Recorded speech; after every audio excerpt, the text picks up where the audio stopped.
Good evening, everyone. Welcome to the Thursday, December 9th edition of Norton Select Board meeting.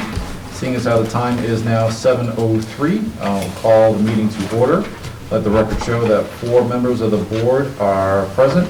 Myself, Michael Toole, and Christine DeVoe are in the library.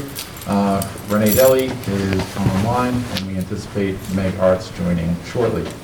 I'd like to start, as we usually do, with the Pledge of Allegiance. I pledge allegiance to the flag of the United States of America and to the republic for which it stands, one nation, under God, indivisible, with liberty and justice for all.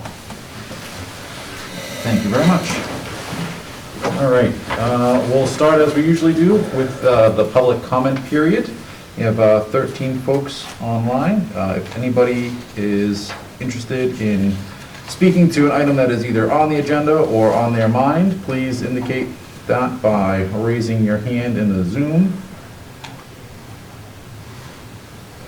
Also, let the record show that Meg has joined at 7:05. Welcome, Meg. I do not see anybody on Zoom, but we do have Mayor Peter Wiggins here. That's right. I've been taking advantage of this Gatra Go service that I've been taking advantage of, and it's a good service, and it gets me wherever I want to go, to Norton or Mansfield or Foxborough or Plainville. It's a good service to take advantage, so I'm asking everyone to take advantage of this services, and please do not be scared of Omicron, because we need to get our booster shots, because I'm going to get my booster on Tuesday, so don't be afraid of Omicron, and don't be scared of Omicron, because we're on this together.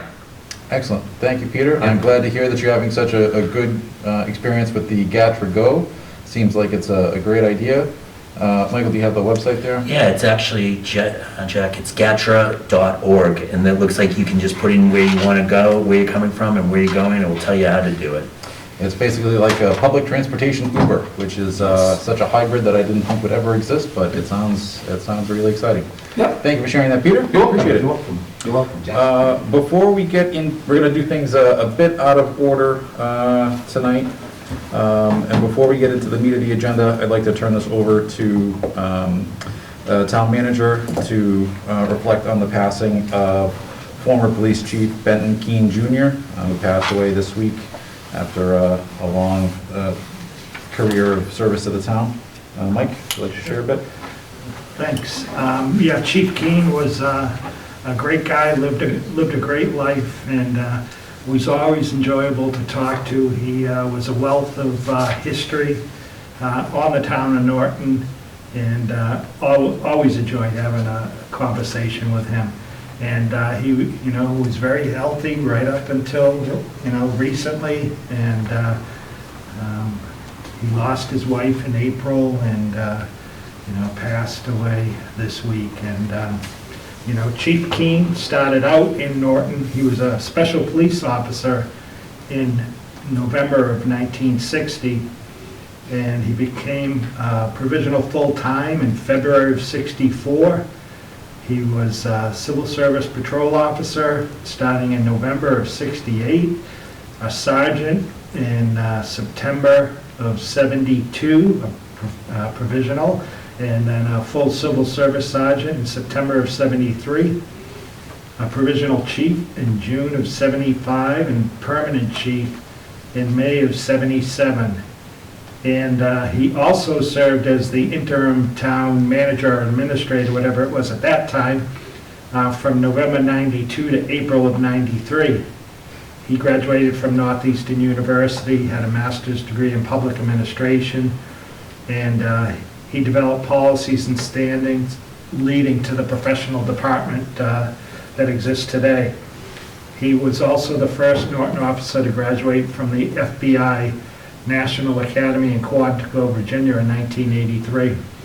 And so I just want to thank Chief Keene for everything that he did for the town of Norton, and in the time I got to spend with him. I enjoyed it immensely, and I wish Benny and his family, our thoughts on the passing of his father. Thank you very much, Mike. I appreciate that. And I think all of us echo, for those unaware, Deputy Chief Keene with the Norton Fire Department. This is his dad. He lost his mom a few months ago as well. So our thoughts and sympathies are with the entire family. And Yeah, no, Jack, my experience with former Chief Keene was, I knocked on his door for political events, and he invited me in for a 45-minute discussion on his involvement with the town, and it was a great, anytime I saw him after that, he'd love to tell stories and so forth, and this is obviously a sad time for our town. All right, thank you, Mike. Michael? Okay, one more item out of order. We have two special guests today that are under item number 2 under the announcements, and this is a recognition of some of our local Girl Scouts on recent projects. So I see we have Abby Sawyer and Michaela Flynn to talk a little bit about what they have done. Welcome, ladies. I appreciate you joining us this evening. Thank you. All right. So why don't you tell us a bit about what you guys have been working on? So we completed the highest score Girl Scout cadet can. For our project, cleaned up either trails, created signs so people could access the area, and we also created a map that's located next to the kiosks and know where we're going for the property and the mile respectively. Excellent. Okay. Any questions or thoughts for these? Just congratulations and keep up the good work. Yeah. Absolutely. I think the trails, I think it's one of the little hidden treasures of our town, these great natural trails that need to be identified and kind of built out. So we appreciate you doing your service to the town. Thank you. Yeah, I agree. I discovered the joys of walking through Edith 3 during these long 21 months of COVID quarantining, and it is a beautiful area. I have not been out there since you guys have done your work. I can't wait to see how it looks. I know what an undertaking that has been, so thank you very much for that. And you said this is the highest award that a Girl Scout can be awarded? That's pretty exciting. For a cadet. For a cadet. Excellent. Well, congratulations. Renee, Meg, anything to add? No, I think this is great. Congratulations, guys. Yes, same here. Congratulations. I know it's a lot of work outside of your normal stuff, so thank you so much. All right, excellent. Well, thank you very much, and congratulations again. And on behalf of the town, thank you very much for dedicating so much of your time to the betterment of your community. It's an amazing thing to see, and we really appreciate it. All right, you guys have a good night. All right, that is awesome. All right, we'll go back on topic. Appointments, resignations, and retirements. We have the appointment of Thomas A. Watson as a Highway Department driver, laborer, CDL 2. Christine, if you'd like to read the appointment. Sure. This is to the Select Board from Michael D. Units, Town Manager, dated November 30th, 2021. Notice of appointment of Highway Department driver, laborer, CDL 2. I hereby notify the Select Board that in accordance with the provisions of Article 4, Section 2, lowercase b of the Norton Charter, acting in my capacity as appointing authority, I have appointed the following individual as a Highway Department driver, laborer, CDL 2, Thomas A. Watson. Said appointment was made on November 30th, 2021 in accordance with the provisions of the Norton Charter and will be effective December 15th, 2021 unless the Select Board votes to accept or reject the appointment prior to that date. I specifically request the Board's acceptance of this appointment with an effective date of December 13th, 2021. Thank you, Christine. Mike, anything you can share about this position? Sure. So Tommy is actually transferring from the sewer department to the highway department, so we will be coming back at a future date for a new hire in the sewer department. Jack, I think somebody muted you guys. Oh. You just lost Mike. Can you hear us now? Oh, we are muted. That's No, can't hear anything. Hold on. I can turn this. We see you waving. Oh, Oh, media is muted. yeah. A minute. How did that happen? That's spooky. Hold on. Maybe we can be interpreters.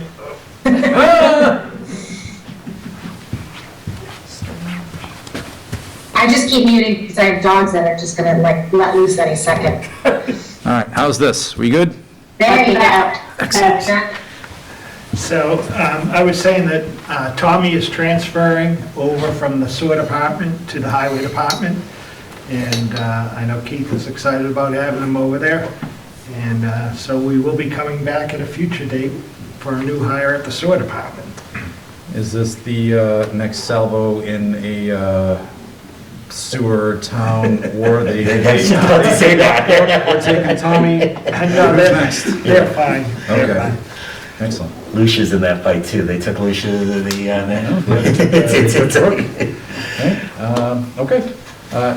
If there are no further questions, I would entertain a motion to accept the appointment of Thomas A. Watson for Highway Department Driver, Labor, CDL2.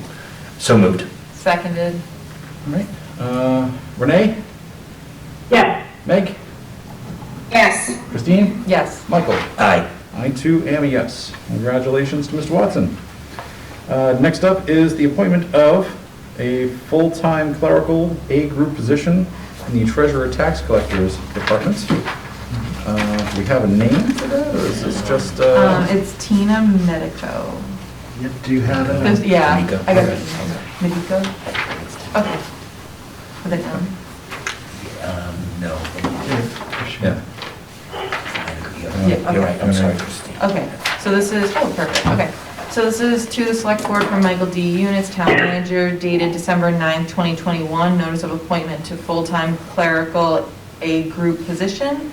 I hereby notify the Select Board in accordance with the provision of Article 4, Section 2, lowercase b, of the Norton Charter, acting in my capacity as appointing authority. I have appointed the following individual to the full-time clerical A group position in the Treasurer Collectors Department, Tina Medico.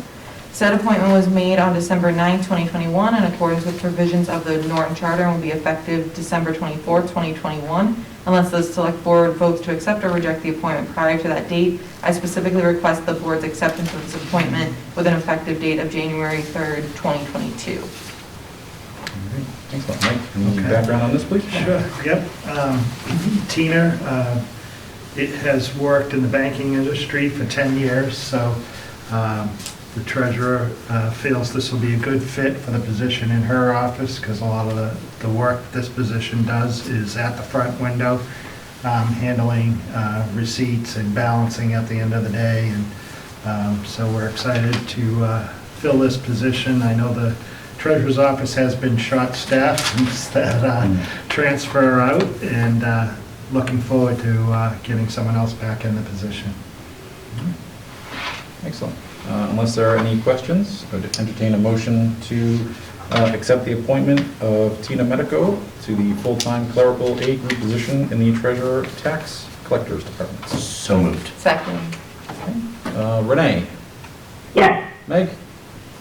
Yes. Christine? Yes. Michael? Aye. I too am yes.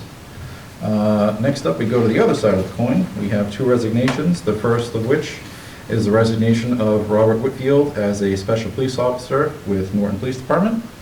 Do we need to accept this, or just is this for a matter of record?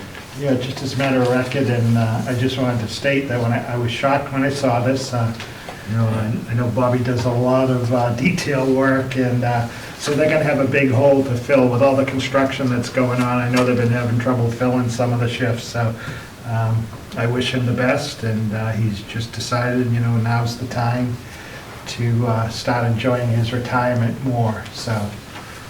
I see from this letter that's attached that he retired in July after a 35-plus year. Yeah. That's amazing, and I think that's some well-deserved rest. Yeah. So, we wish him well. And lastly, we have the resignation of Eugene Blood from the Conservation Commission. He sent a note in. Do we need to accept this one?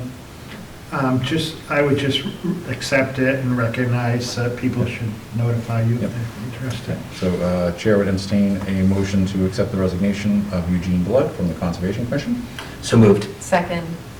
Renee? Yes. Meg? Yes. Christine? Yes. Michael? Aye. Two, and a yes. And as Mr. Town Manager said, this does create an open on the Conservation Commission. So if you are interested, please send Mike an email at munits, that's MYUNITS, @nortonmaus.com. You two are passing the buck. He said send it to you, and you said send it to him.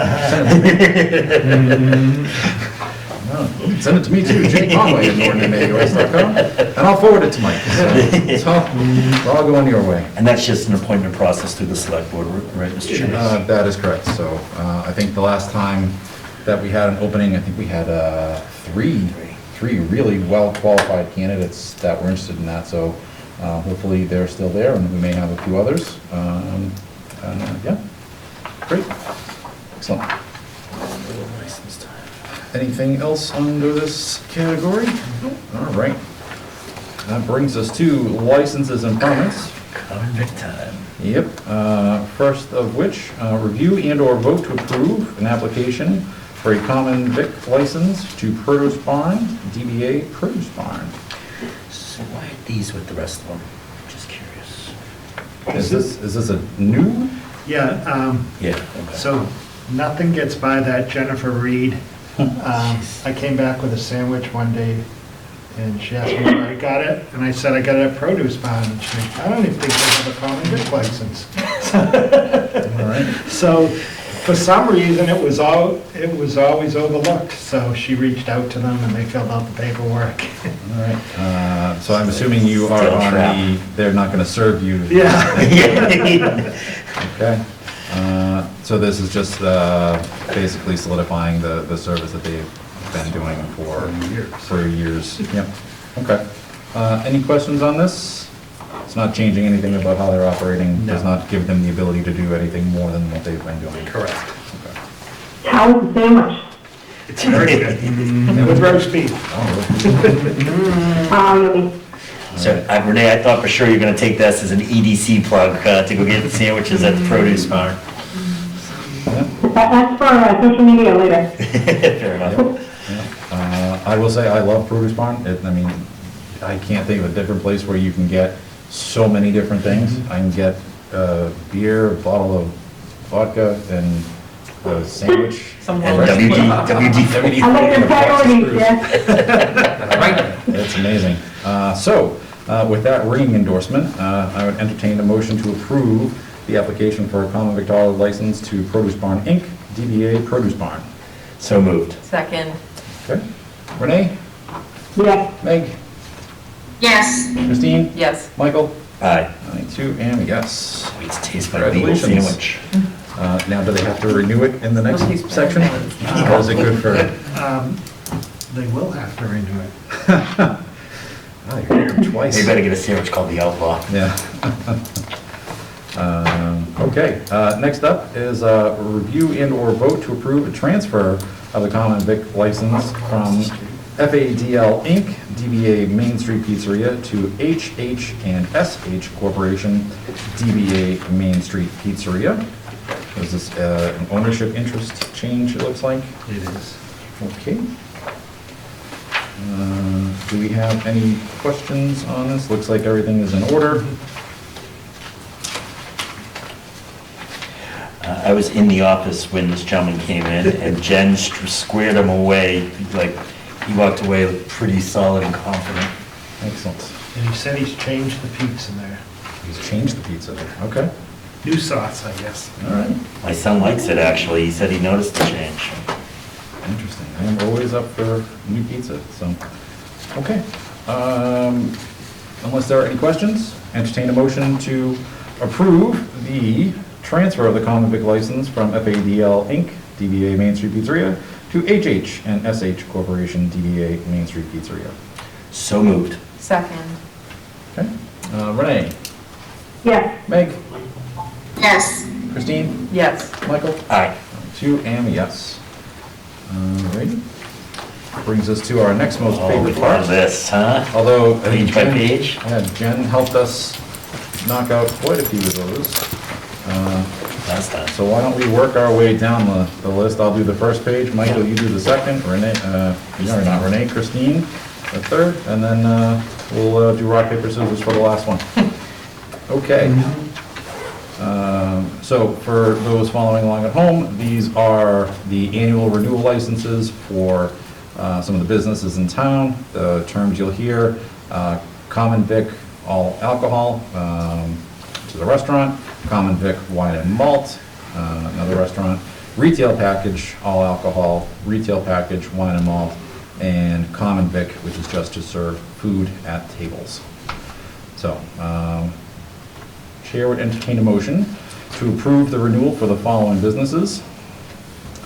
Alberto's Pub and Pizza Inc., DBA Alberto's, 241 Mansfield Ave, Common Vic All Alcohol, Common Vic, Jukebox, Mass Sunday Entertainment for Jukebox, Bog Iron LLC, 33 West Main Street, Malt Only Pouring Permit, Bristol Beverages Inc., DBA Barrowsville Station, 194 South Worcester Street, Retail Package All Alcohol, Common Vic, 292 LME Inc., DBA The Downtown, 292 West Main Street, Common Vic All Alcohol, Common Vic, Live Entertainment, Dancing, Jukebox, Mass Sunday Entertainment for Live Entertainment, Dancing, and Jukebox, Emma's Enterprises Inc., DBA Emma's Pub and Pizza, 130 Mansfield Ave, Common Vic All Alcohol, Common Vic, Jukebox, Toy Taxi, Automatic Amusement Vending Machine, Live Entertainment, Mass Special Sunday Entertainment for Jukebox, Live Entertainment, Toy Taxi, Automatic Amusement Vending Machine, Team Norton Inc., DBA Fiesta Mexican Restaurant, 175 Mansfield Ave, Common Vic All Alcohol, Common Vic. And before anyone asks, I do not know what a Toy Taxi, Automatic Amusement Vending Toy Machine taxi is. It's the claw machine. Claw machine, claw machine. Excellent. Very good. You, Christina, I wasn't sure if, Fancy way to say it. Yeah. All right.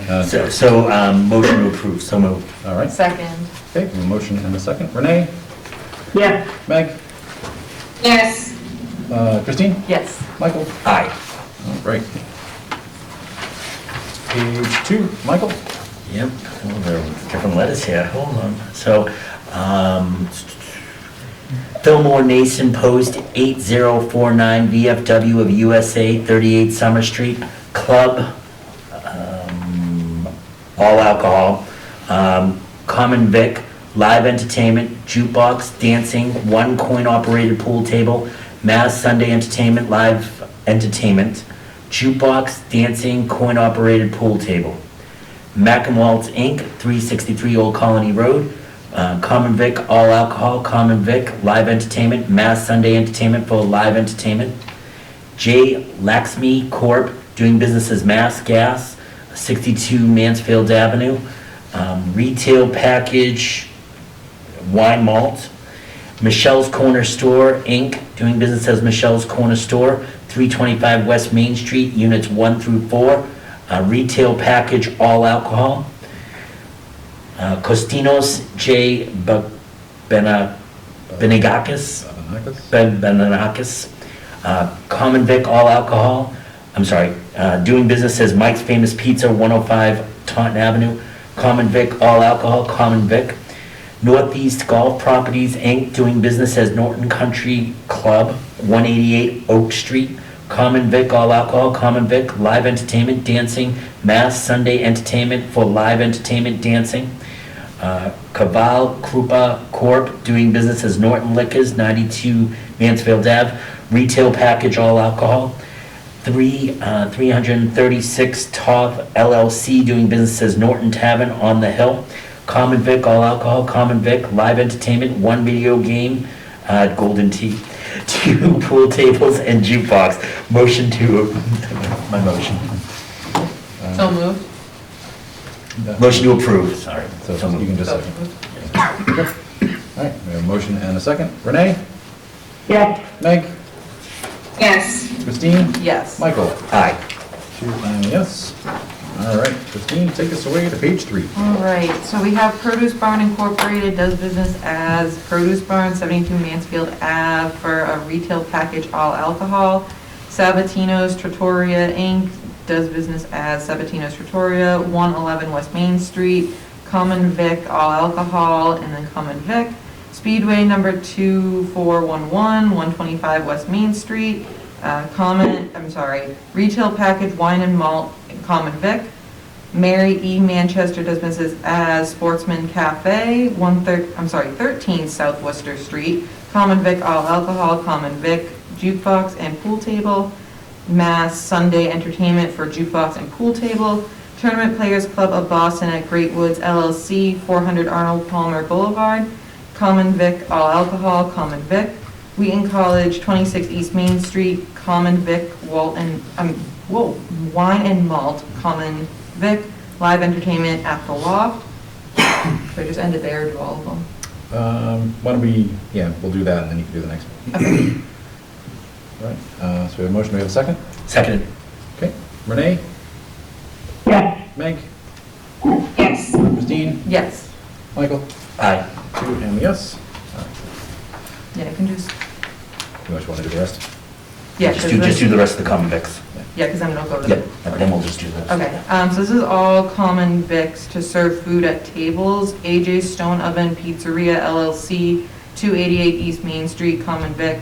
New England Rodeo, 185 North Washington Street, Common Vic Live Entertainment. Norton House of Pizza, 57 West Main Street, Common Vic. MA Pizza Inc. does business as Roma Italian Pizza, 360 Old Colony Road, Common Vic. Norton Subs Inc. does business as Subway, 130 Mansfield Ave, Common Vic. Swamp Donkeys LLC, 113 Mansfield Ave, Common Vic. Tom to Table Catering, 33 West Main Street, Common Vic. All right, we have a motion, do we have a second? Second, can I just ask the town manager a question before we vote? Sure. Mike, the live entertainment license on this company, do we have any bylaws or anything that put are there regulations that on the live entertainment?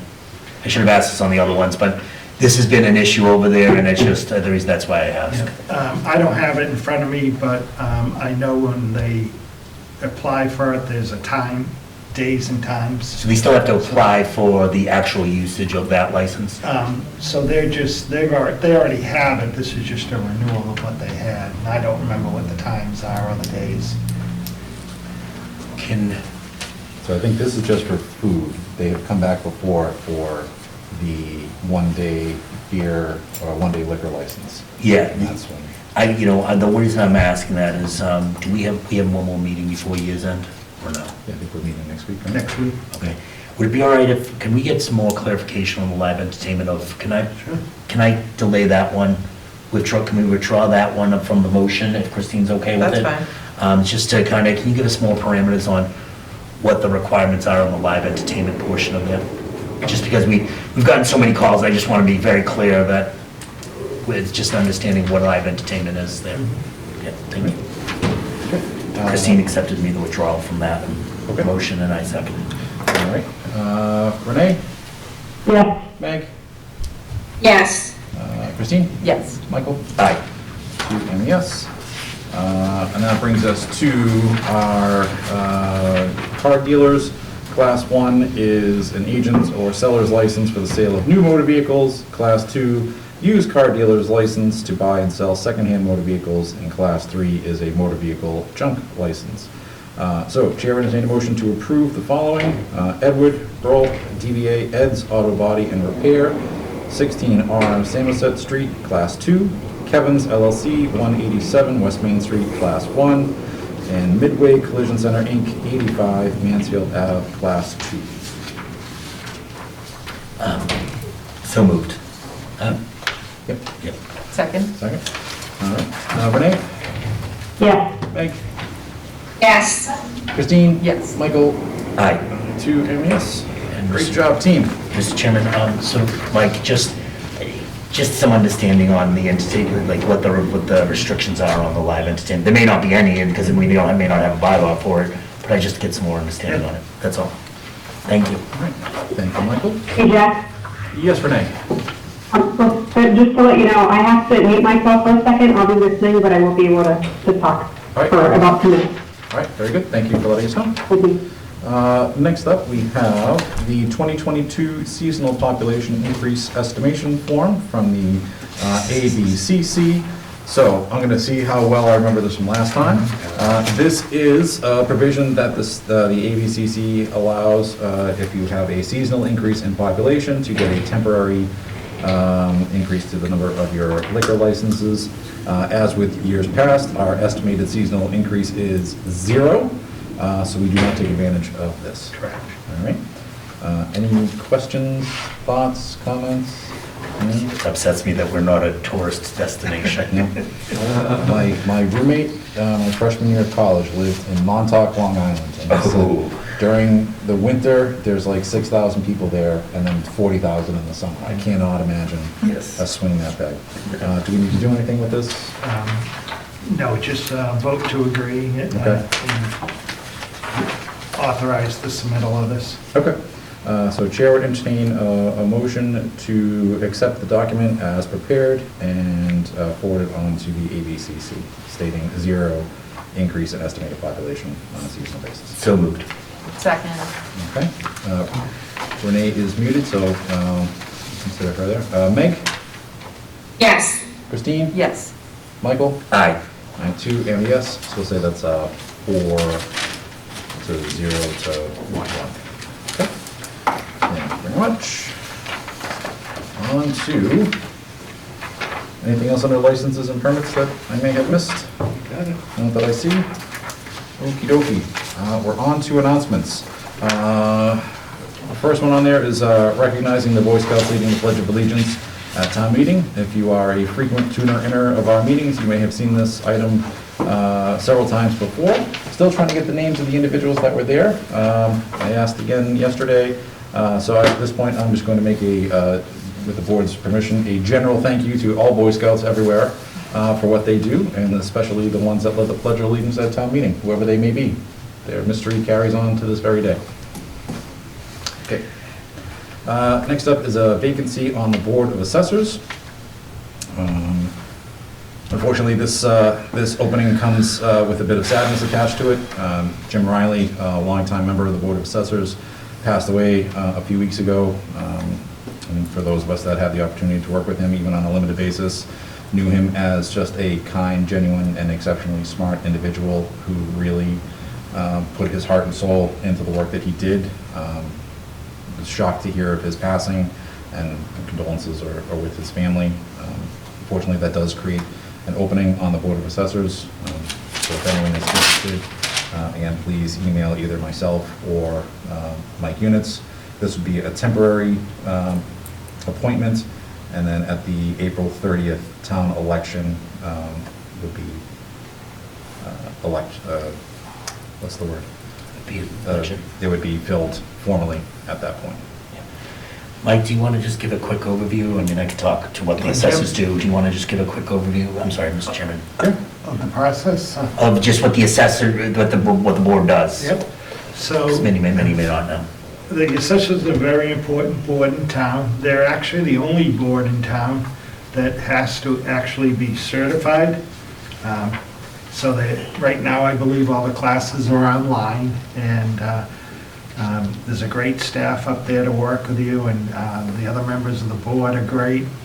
The assessors is responsible for valuing all the property in town for tax purposes, and any abatements that people file for, the assessors have to hear, and then also anyone that's filing, for abatements, because they think their property's assessed wrong, or you're applying for abatements for veterans or age or things like that.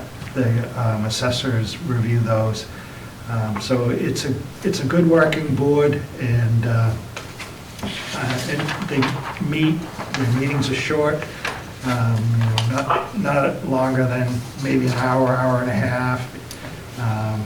And I think if anyone has any interest and has questions, they can reach out to Denise Ellis, the assessor, and she'll be more than happy to talk with you.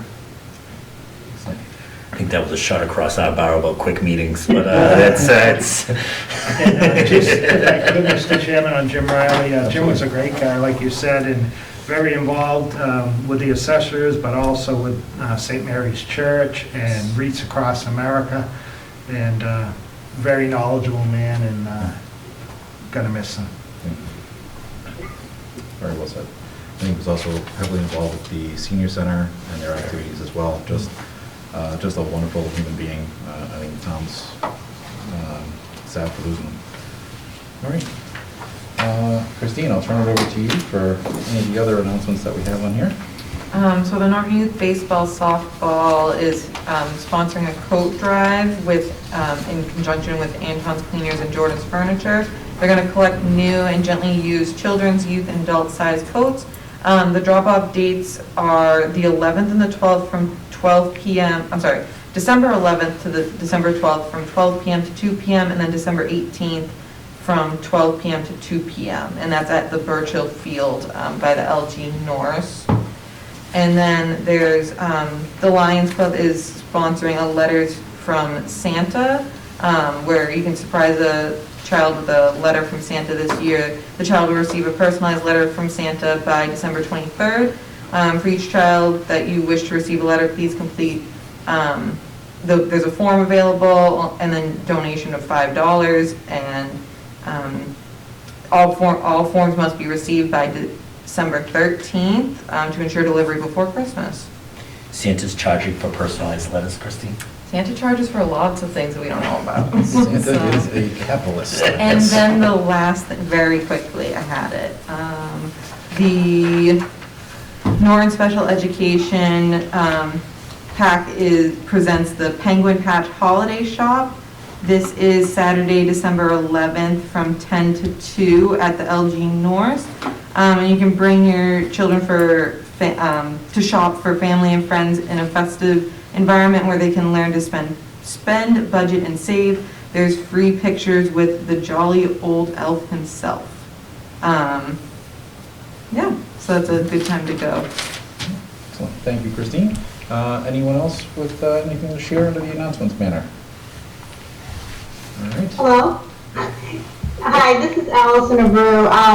I have more Silver Award Girl Scouts that weren't on earlier. Oh, So I didn't, they're waiting, but they didn't know, they were waiting for the announcement part, but I think you already talked with Michaela and Abby. we did. I'm so sorry. We That's did not okay. mean.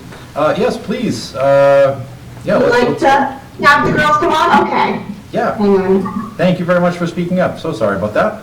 Problem. And Nora Watrous is, whoop, here comes Sophia and Nora.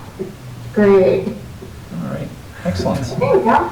Well, thank you very much for joining us. I apologize for not recognizing that you were waiting. We would have had you on a bit earlier. Thank you for patiently waiting through our very riveting reading of license renewals. Thank you for joining us this evening. Why don't you tell us a bit about what your projects entailed? You want to go first, Lily? Yeah, sure. Okay. So me and Nora, we completed the Silver Award project with our friend Charlotte.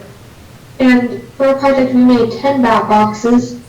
And to be hung around the town, we put some at Edith Reed.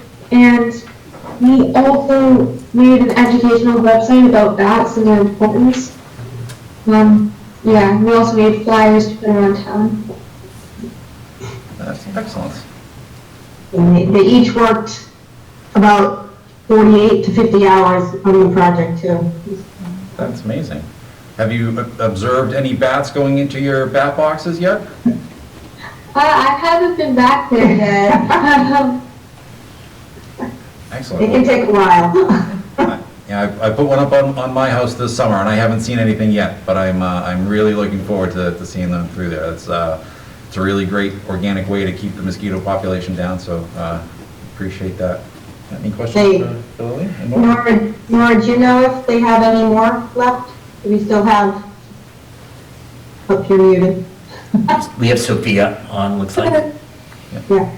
I think they have more bat boxes still. I know they've found homes for a couple of them, but I think there might still be a couple more. So if anybody is interested in them, they should reach out to the Girl Scouts in town to see. Excellent. Perfect. Great. And Sophia? So I built a mini food pantry for the Cupboard of Kindness with the help of Home Depot.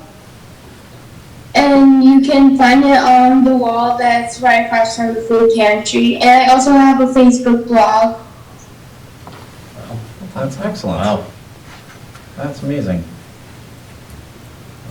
Yeah, any, Yeah, I just want to say thank you, all of you, for, and whoever else was on, and anybody else who's working on their projects. It's a lot of work you've all put in, and I love the diversity of the projects too. That's fantastic. And keep up the good work, seriously, because this is important little things, big things too, so. yeah, Thank you. absolutely. Peter, I did see you had your hand raised. Would you like to congratulate the? Congratulations to the Girl Scouts on hard work well done, and you're gonna be growing up to be fine young ladies in the future. Absolutely. Thank you. Thank you, Peter. Thank you, Allison. Thank you. Nora, did you have anything to add? I saw you went off mute for a second, or it looked like you did. No, I think we basically got the whole thing. Okay, great. Thank you, guys. Mr. Chairman. Thank you. Yes, thank you. Allison, before you take off, if someone wants to inquire about a bat box, says that you have a couple left, who do they reach out to? Do you have a Facebook page? Yeah, there's the. Oh, I think it's on Norton Neighbors Facebook page, actually. If you search bat boxes, you'll probably be led to that post. Be careful what you search. Yes. So hopefully it stands alone. Thank you, ladies, for your leadership. Thank you. Yeah, Thank you. excellent. Congratulations, and thank you very much for your dedication to the community. Have a great night Thank you. and a great holiday. Thanks. All right. I feel terrible that I missed No, it. you Oh, gosh. I want to hear more stuff like that. That Ah, was this awesome. That was good. fantastic. And like such a diversity of Yeah. things, bat boxes and Seriously. houses and cleanup. That's just, Yeah. that's really, really exciting. Awesome. I need to do more with my childhood. That's what I've realized, Jack. I should have, it's too late, but Where's that Zoltar machine? exactly, go back. All righty. With that, we will jump back to new business. First up is a presentation by the Water Department on a filtration system water filter rebate program. I think we're gonna push this off. I did not hear back from him unless they are on. He knew we had a big agenda, so. All right. Okay, yeah. So forget what I just said. That is not happening. I'll see. We'll push that off to our next agenda. I'll make sure. Certainly can. We Like that. have 10 other items on this that we can. Keep spend on some time moving here. Next up is a review and/or vote to approve a mitigation grant agreement with American Outdoor Advertising 2 LLC. Mike, I believe you said that David Eugene is on to speak to that. Yes. Welcome, sir. Good evening, Mr. Chairman, members of the board. For the record, my name is Dave Minigian. I'm attorney whose office is in Attleboro. I'm here tonight representing American Outdoor Advertising, and with me also online is Stephen Ross, one of its principals. And I also see Mr. Musto, who's a representative of the Musto family with whom American has a lease. This concerns American's desire to erect a billboard sign on the Musto property at 0 Washington Street in Norton, which abuts 495. As part of that, traditionally, there's a chance for the town to enter into a mitigation agreement with the applicant, thus affording a stream of income to the town, and that's what we've presented you tonight through the efforts of my client and Mr. Eunice. Steve is with us tonight in case you have any questions of him or his background, but he has extensive background in billboard sign matters and whatnot. So if you have any questions, as you know, Steve has already signed a mitigation agreement. We're asking for your vote tonight to sign also and approve that agreement.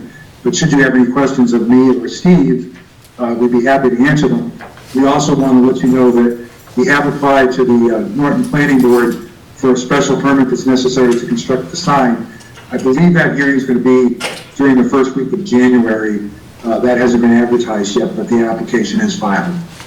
So, Mr. Chair or members, if you have any questions or would like a little presentation by Steve, just let us know and we can go from there. Yeah, Mr. Chairman, can I just have a quick question? I just want to make sure I'm clear. This is, I know we signed another mitigate, there were two signs that were signed, when we did the 495, there was a lot of debate about the first sign, and maybe it's the questions more towards the town manager. Am I confused, is this the same company, or is this a different company? Did we already sign an agreement with a company prior to that? We did, this is a different company. Okay. All right. Can we sign a second mediation agreement when we already signed the first one? So, town council has said that, I'm sorry, sir, I just needed my question I mean, answered. town council has said that we can't be exclusive. I'm probably using the wrong words, but,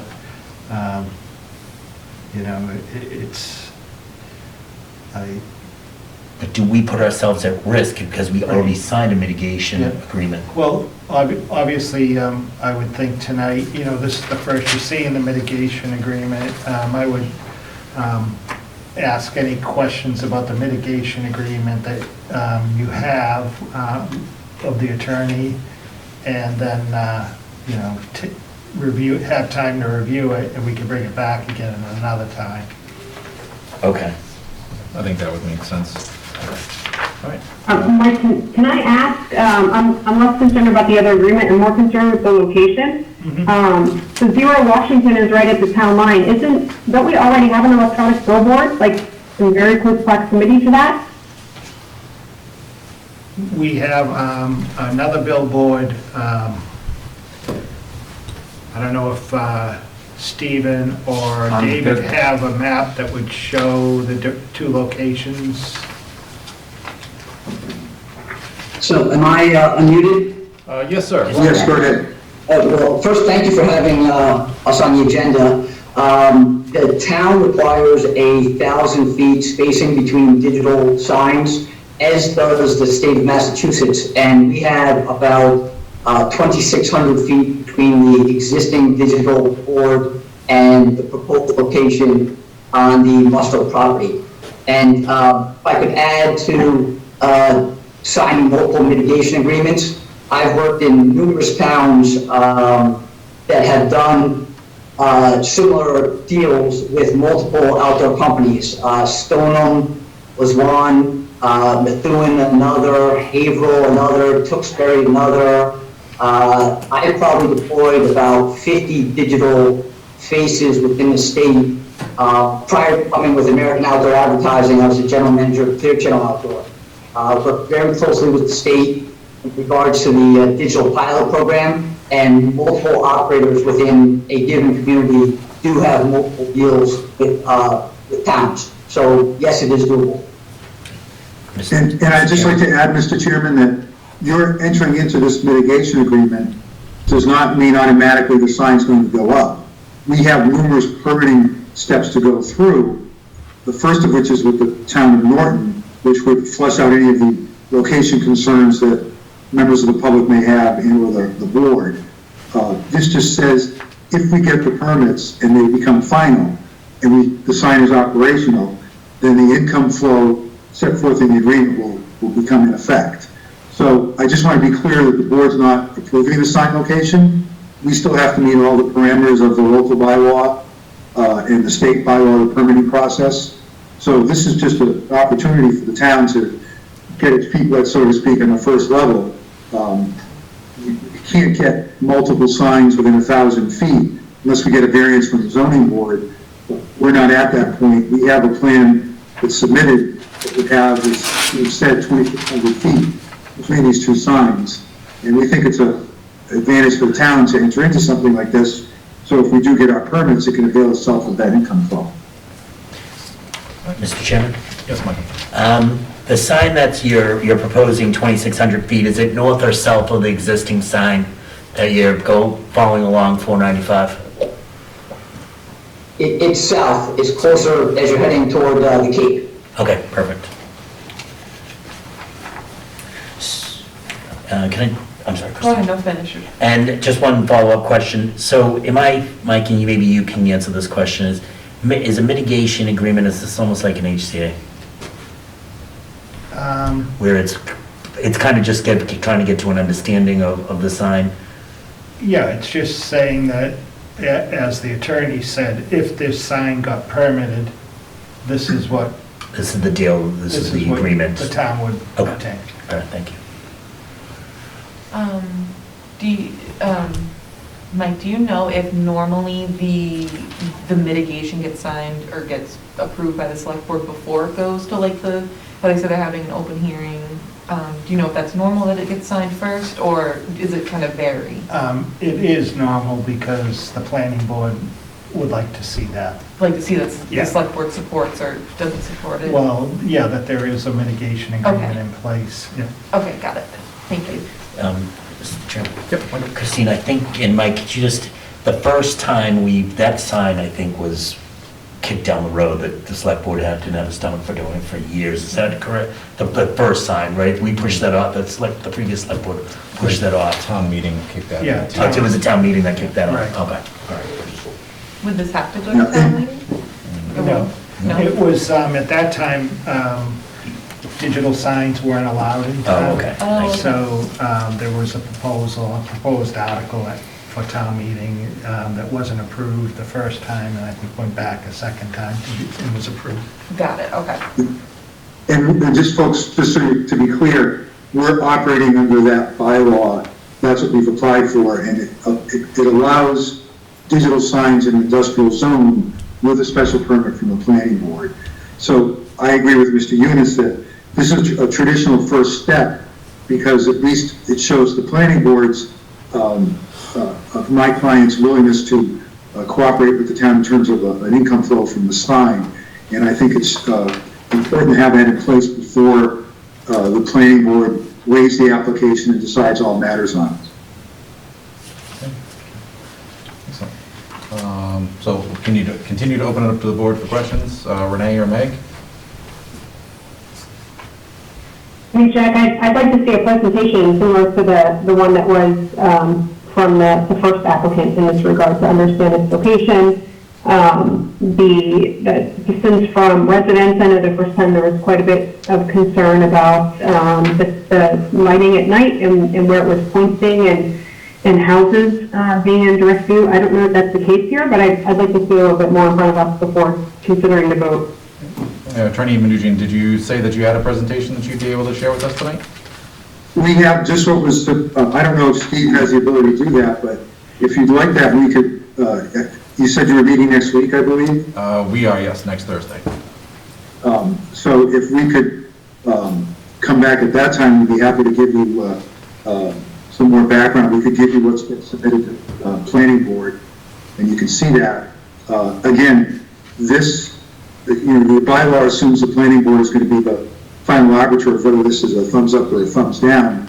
This agreement just says if we do get the permits, X amount of money is going to go to the town, but we're certainly happy to have Ms. Deely's concerns addressed at the next meeting.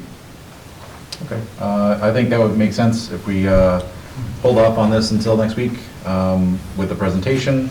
Just again, to orient and make sure that we understand exactly what's being proposed. Is everyone okay with that? That's perfect. Great. Yes. Yes. So before we close this topic out, are there any other questions that have come up that we can let Attorney Mnuchin and Mr. Ross know that they can work on in the interim?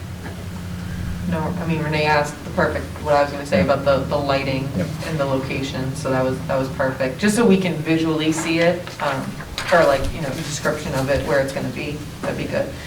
Mr. Chair, why do I feel like they came back to us and said we're going to dim it after the fact, after a certain hour? I thought that was an add-on, if I'm not mistaken. Was that an add-on, or am I just making this stuff up as I go? There's a very good chance. I believe I there think, was a provision in Go ahead, the, sorry, Renee. There was a provision in the prior mitigation agreement that did include language that they would come back and reduce the lighting should it prove to be an issue, and that was, we tried to make that as cut and dry as possible. I think it was going to be based off of accidents that were in that area, and perhaps resident complaints, of which there had been none, Yeah. that I'm aware of anyway. No. Okay. All right. And do you guys know too, I know you said it was 0 Washington Street, do you have the lot number or parcel ID for that? Yes, it is 25-0-8-11. Great, thank you. It's under 0 South Washington Street. Yep. It contains roughly, let me get the building application. And a 0 address. Yeah, it's on the back. It's about 332,000 square feet of land. We'll provide you location. Mr. Chairman, do you have the ability to share electronic displays? Yes. On your president? Yep. Yes. Okay. So, We should submit that to Mr. Units and he could have it uploaded. Is that appropriate? How do you like to work? you can share your screen also. Okay. But I think if you can share that as part of the distribution materials before the meeting, that way each member has a copy of it that they can pre-read and come with questions, that would be great. Sure, we'll get some PDF copies over to Mike and he can distribute them to the members. That's great. Excellent. Well, Okay, is there anything else the members would like us to address at that time? If you have any information on anyone in the community who may have reached out to you about this project, that would be great. I don't know if it's maybe too early for that to have occurred, but that would It be. may be. We just filed the application and I don't even think the planning board's advertised it yet. Okay, So, but if we do hear from anyone, we'll be happy to give you that. But as I said, I think the other thing too is, should the board have any conditions it wants the planning board to assert, then I think any conditions appropriately would be voted on by the planning board and made it part of its decision. I think that's a better way to have the town enforce it through the building department. If there's conditions in this agreement, and you can, Mr. Units can certainly address this with the town's attorney, but if there's conditions in this agreement, basically if they're not followed, it's just a breach of contract, and it's tougher to enforce. You'd have to have litigation, could take years. But if it's part of the planning board decision, it's enforceable by the building inspector. So I would respectfully assert that should you have any conditions that you'd like to add, then that probably should be communicated by the board to the planning board during its deliberations, so it can be added to that decision. And you can certainly put them in the agreement, but I'm just trying to put myself in your shoes. It would have a better chance of being enforced with some alacrity if it was in the planning board's decision. All right. So that's something for you to consider. Excellent. Thanks, sir. All right. Well, with that, we look forward to seeing you back here next week. Thank you very much for your time. Okay, thank you, folks. Steve, do you have anything to ask? Oh, thank you very much for your time as well. All right. We'll see you next Okay, Thursday. thank you, folks. Thank you so much. thank you. Alrighty. Next, we have discussion on Carroll Advertising LLC's transfer of ownership to Outfront Media LLC. And I do see we have John Carroll on. Welcome, Mr. Carroll.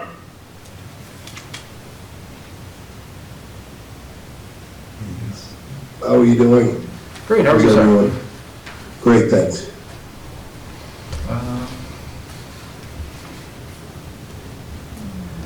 So what's going on? Well, I've been approached by, a major outdoor player in the market, and, it was an offer that kind of packaged a group of other boards that I had together. And, obviously the monkey on your back with debt, sort of plays in, and the whole COVID year. So I guess I'm just, I'm thinking it's the right time to take advantage of a reasonably good offer. So I'm hanging on to the easement and then spinning a lease back off of the easement, and, staying in control of the opportunity, but taking a load of debt off. And I also have already located the second location under the mitigation agreement that I have with you guys. So, Mike? yep, so as part of the mitigation agreement, if Carroll Advertising is transferring the sign to somebody else, they need the selectmen's okay with that. And Okay. so, I would suggest that the selectmen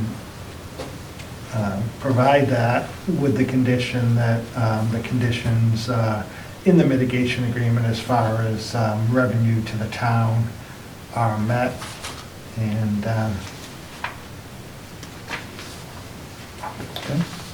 Okay, so this answers my question.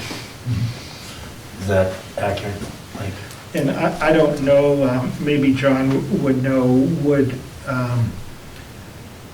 would it be a lump sum payment, or would the new company be?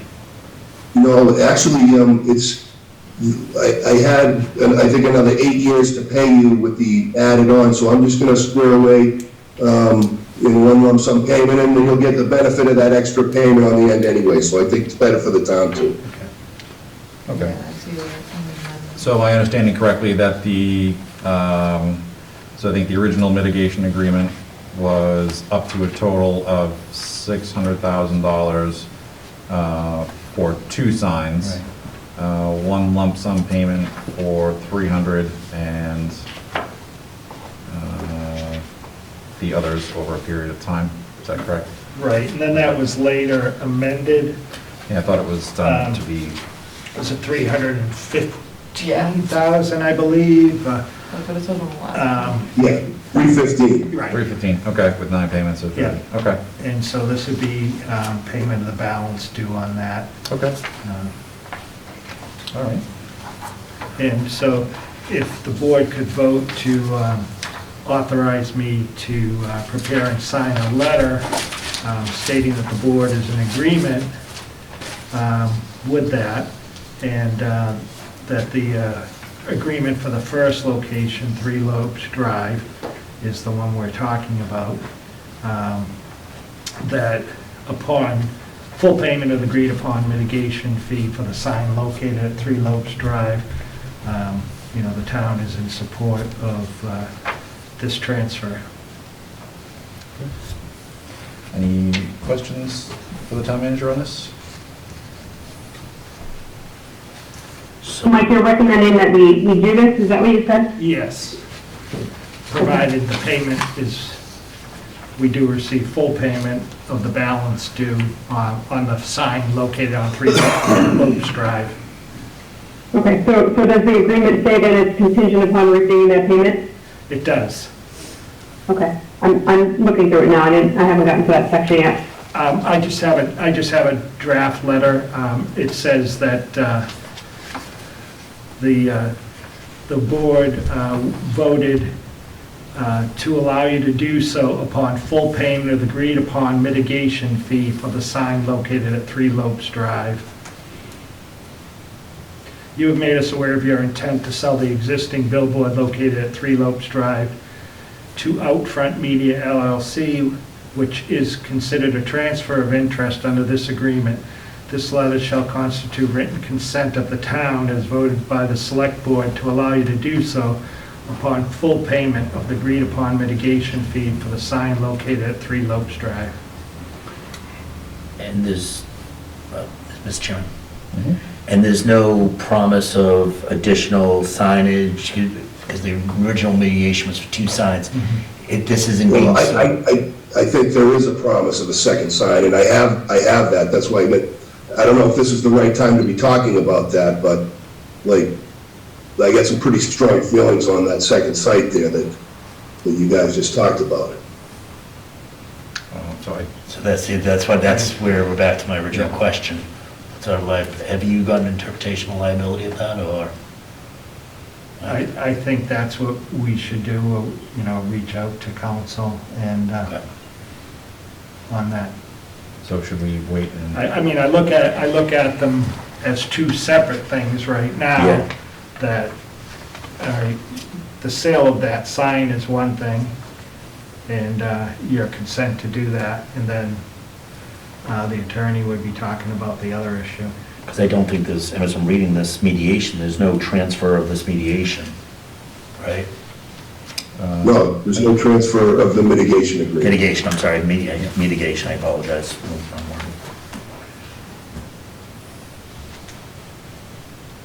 And I spoke to Mike earlier.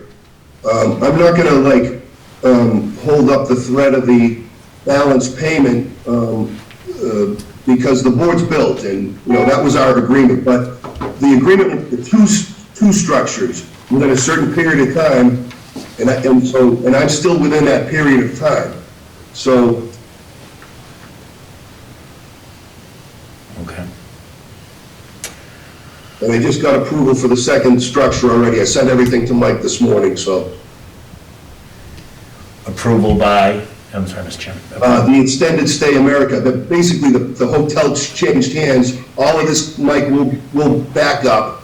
And I said, look, can we get a little bit more time on this, the COVID, and the property changed hands, and then you guys approved the extension, and for 6 months, and I just got the approval from them. They approved it at the top level, and we're moving forward.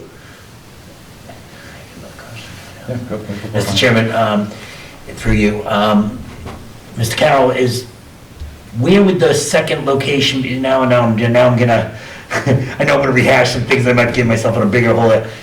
Are we 26? There's a lot of background here. Yeah. But I don't necessarily want to get into, but there's a considerable amount of background here too, so. So is there distance? I mean, we're seeing another tonight we saw another mitigation plan. I apologize for our sign. Is that 2,600, is that 1,000 feet apart? Are these signs 1,000 feet apart each? One will preclude the other, I'm pretty sure. Mine at the Holiday, at the Extended Stay America will preclude the other. Okay. So I'm trying to untangle this knot in my head. Because I do see there are two related but intertwined issues here. There's the transfer so it's not a transfer, right? It's the transfer of ownership of the signs to Outfront Media. The mitigation agreement then goes away because this doesn't transfer, or does it stay with the land, which Mr. Carroll will continue to own and lease back to Outfront? Well, that's why we're saying that we would be paid the full amount owed under the mitigation agreement in advance. Okay, and then once the mitigation agreement is closed, everything falls under the newly approved bylaw and goes through special permitting through planning board? Yeah, everything still, no matter what, everything still has to go through the bylaw. Oh, sure. Yeah. It's just that in the mitigation agreement, it states, I think it's under number 10, Yes. that So would that be a new mitigation agreement? Carroll shall not assign in whole or in part or otherwise transfer any interest in this agreement without prior written consent of the town, the grant of which shall not be unreasonably withheld in the discretion of the Board of Selectmen without limitation as a condition to such assent. Carroll or its assignee shall provide a payment bond, and so.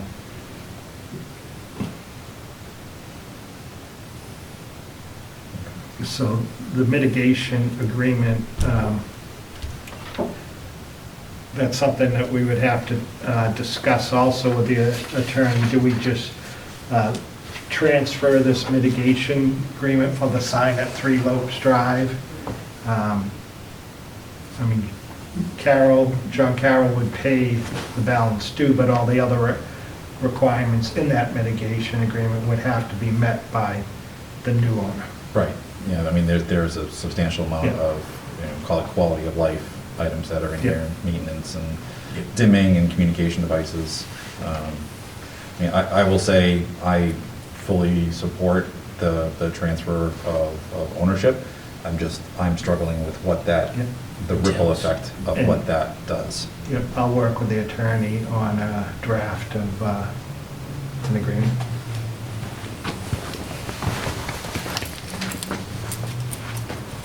So do we need to vote on this tonight? Can we get a little bit more guidance? Yeah. I personally would feel a bit better understanding. Yeah. Okay. Mr. Chairman, Yes, Attorney Eugene. if I may, I jumped back on because I noticed on the agenda what was on there. And we understand Mr. Carroll has a mitigation agreement, and I don't want to, this isn't a public hearing for signs or anything like that, so I don't want to get into those issues. But the town can certainly have 2 mitigation agreements. It's not, by entering into mitigation agreements, it's not endorsing one over the other. It just says, if you get your permits, and if they become final, then you owe us X amount of money, and it may be different under each mitigation agreement. I would hate to see the board get into a position or create a precedent that says, we're only gonna have one mitigation out there at a time. Even though there was some precatory language in the mitigation agreement with Mr. Carroll that made reference to some exclusivity, I mean, the municipality can't grant one party exclusivity over the other, as town council has reiterated to you through Mr. Units. You can have as many mitigation agreements as you want out there. We would respectfully suggest that you can have, A, have more than one, and B, we're before the planning board. Let the planning board, as a special permit granting authority, decide if, as and when they want one or more signs out there, and who the applicant's going to be that gets the sign on board. So, even though Mr. Carroll has asserted that his new sign need be within, would preclude our sign because now he has 2 signs within 1,000 feet, you know, it's a rough and tumble world. It's just competition. Whoever gets their permits wins. But I don't want to, I want the Board of Selectmen to understand that just because you have mitigation agreements out there, A, doesn't mean you favor one side or the other, and B, you still leave it up to the planning board and the higher department of the state to decide who wins that next sign if they're 1,000 feet apart. So I just want to make that clear that I think that's my interpretation of the board's role in this, but I urge you to consult with your town council and Mr. Units also, so that could be brought up at the next meeting also. I appreciate that, Attorney Nugent. I think that's exactly what we'll do. I think, given the competing interest here, it makes sense to take some slow, cautious steps at the advice of council, so perhaps we could have even Sharon join us next week to help us understand as things are going. Okay. And I think I'll add to the board too. I think we're in a nice situation where we have both agreements in front of us. You know, obviously our considerations, or at least my considerations, will focus around the benefits of the town. So the agreements are very different. But you know, we have them both in front of us. So if you guys weren't involved in the first one, take a look at the agreement versus the agreement that will be coming in front of us later. Okay.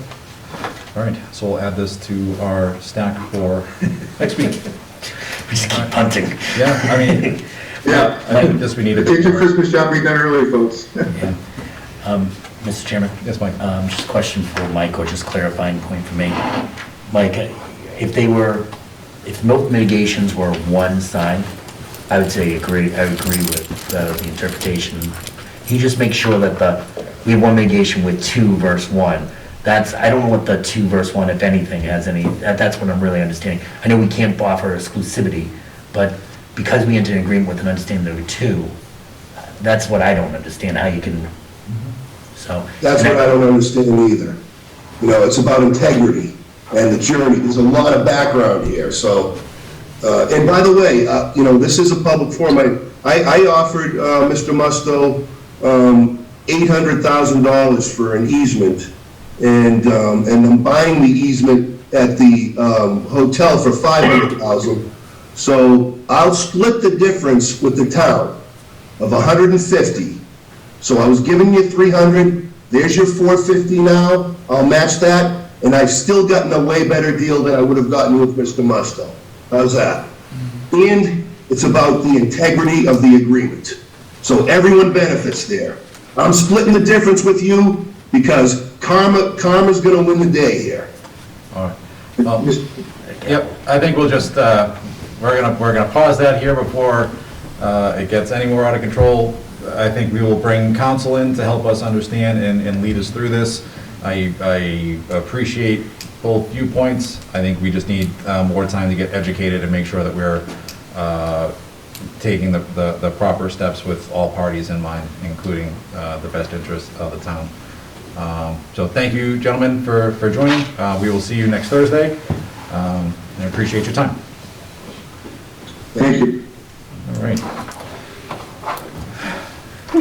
Orlando.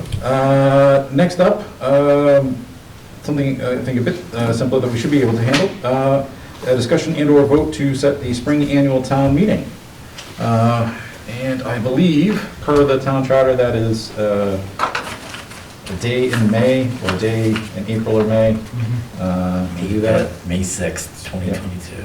Okay, so Mike, you have a handy dandy little cheat sheet. All right, so the suggestion is to have town meeting on May 16, 2022. Right now, I would just say at the high school, Was it May 16th or May 6th? May 16th. It's a Monday. That's a six. The 6th would be a Friday. 6th will be a Friday, 16th will be on That's the Monday. posting, okay, I apologize. So vote to open the warrant tonight. It remains open. We'll notify town departments tomorrow that the warrant is open. The warrant will close on February 9th, 2022, which is 90 days before the town meeting. A copy of the ATM warrant will go to the Finance Committee, the moderator, town clerk, the town bulletin board on February 25th. Post the ATM warrant, the annual town meeting warrant on May 6th. And the last day to post the annual town meeting warrant with recommendations would be May 9th. Okay. So I think all board members have a copy of this. So May 16th is a Monday. So 7 PM. So I think the first question that I would pose to the board is, do we want to go for a Monday? Do we stick with our Saturdays? I open that up for free discussion. I love Saturdays, but So it's gonna be. I like Mondays. I like Mondays too, but I feel it's tough. There's people who work on the weekends, there's people who work nights, so you're not gonna hit everybody. Yep. You are gonna have all the sports issues though, it's spring sports and kids, and so I'm just saying, you're gonna get a lot less people to turn out I believe, on a Saturday than a Monday. Yeah, but there's also sports on Mondays too. yeah, I think either way, it doesn't matter. I think you're gonna get hit regardless. Yeah. Mr. Chair. Yep. Granted, the warrants were different. When we had them on Saturday, so we had during COVID, we had them on Saturdays. Mhm. The numbers blew away the Monday, and don't get me wrong, the warrant, there was nothing really on our last warrant, but it was 70 people. Yep. Versus the two, I think we were Yeah, I think a that. couple of hundred. I think that more had to do With with the what warrant. was on the warrant that was. Yeah, you can't, that was definitely, But haven't we averaged around 115? I was surprised with Boston too. It was really low.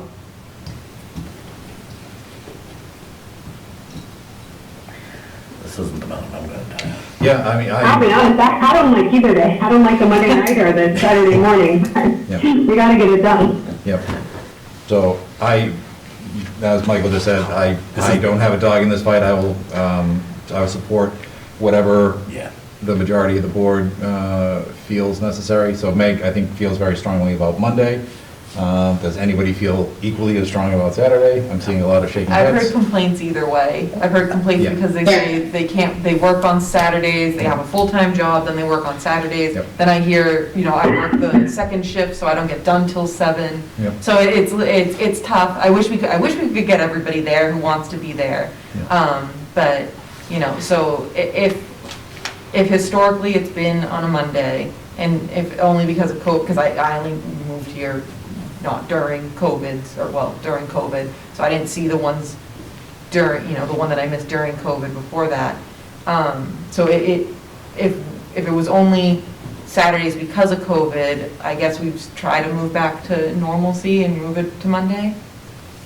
We can do that. I think we also have, should the COVID situation continue to evolve, we do have the ability to adjust the date as it gets closer. Yeah. So, And I do think. Yeah, it's easy, I do think, Mr. Chairman, it's easier on the town staff that do work the meeting. Mhm. I know there's a preference to have it on a Monday versus a weekend on the town staff, and that's something that I think we should be aware of. Okay. And Jack, I think the move of the election to Saturday made more sense, because we gave, just because of the length of the hours and people who were working out of town. Yep. I think for this, everybody's point, it doesn't matter, we're gonna either interfere with personnel or interfere with people working. All right. So I'm not opposed to Yeah, sticking to Mondays. Yeah, I'm not opposed, I mean, I'll do it, obviously, whatever, but, that was just my thought was, I know the Saturdays are crazy. I'd like to make a motion to choose May 16th, Monday, May 16th at 7 PM for our town meeting. What was that, Michael, you're making? I would like to make a motion for the motion meeting? to set the annual town meeting for May 16th 7 p.m. at 7 PM, Monday, May 16th at 7 PM. Second? Second. All right, you got a second? For discussion, Jack? Yeah, any further than, Mike? And I just wanted to remind everyone that the field is probably not going to be available in May, That's right. because it'll be under construction. Good point. Well, there you go. You should have led with that. Now I would have saved us I 3 forgot about minutes. it. Okay, so we have a motion and a second, and a really good reason from Mike, so we'll go through the vote. Renee? I want discussion, Jack. Oh, discussion, take it away. Yeah. So my only, I know we're trying to stay in line with the dates of the meeting and doing it in May, but Mike, when you made the comment about the warrant closes on February 9th, I get a little concerned because we have Christmas, we have New Year's, and then we have another holiday after that. Like, it feels like, I guess it's 90 days beforehand, but it feels like we're missing out on several weeks of preparation time. And we're gonna end up being, back against the wall again because we're trying to get something done by the 9th and then the 25th. Good point, Renee. So the 16th is the third week of May. Then you have Memorial Day. No, the Memorial Day is until the 30th. Yeah. So the 23rd, we push it back an additional week. And then if you move to June, you have the high school. Then we're into getting out. graduation, Yeah. right? And then you're at the school getting out. 6th, the 13th, and then we're out of school getting out. We ran our last, during COVID, we were well into June, correct? Yep, it was June 27th, 2020. That was after an extension, right? Yeah, Didn't we that break was the after an extension? extension, right? Because we were very worried about the budget.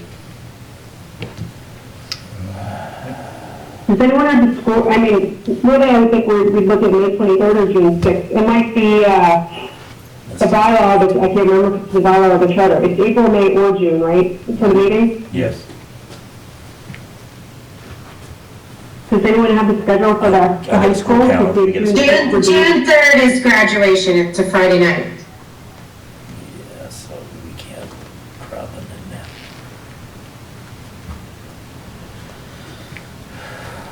So, but we could go 23rd. further into June, yeah. It's either Is the the 23rd or further into June. Either the 13th or the 20th. And I just get very cautious, obviously, because remember we were all panicking because what happens if we have to move the meeting, it rains, something. Granted, it's indoors, so I don't think that's a big problem. Yeah.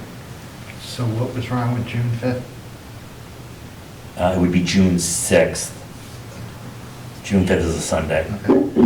And high school graduates that Friday, I don't know, High school graduates June 3rd, 2020. What do you think, Meg? It's just a lot of, there's gonna be all the Work for families people? in town, yeah, they got Yeah. families in town. No one will show up June 6th, I guarantee you. So do we do June 13th?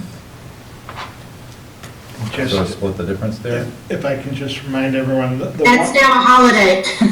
the one issue. That's now a holiday. it is a holiday. Sorry, Mike? Yep, the one issue going into June, I know the schools have dates where they have to notify people of layoffs, so that's always a concern if Yep. not knowing what their budget is and. Yeah, but wasn't that, when did Matt Wells tell us that? Can we move it to a Tuesday night? We can move it to whenever we want. I mean, that's completely within our ability. All it needs to be is April, May, or June. Pretty wide berth there. Because could we do, so we don't interrupt maybe still might be too close for our graduation, but the 31st. It's Memorial Day. That's the day after. President- The 30th is. Memorial Day. Right, but again, if people go away for the long weekend. I will be gone. but- I'd say June 7th,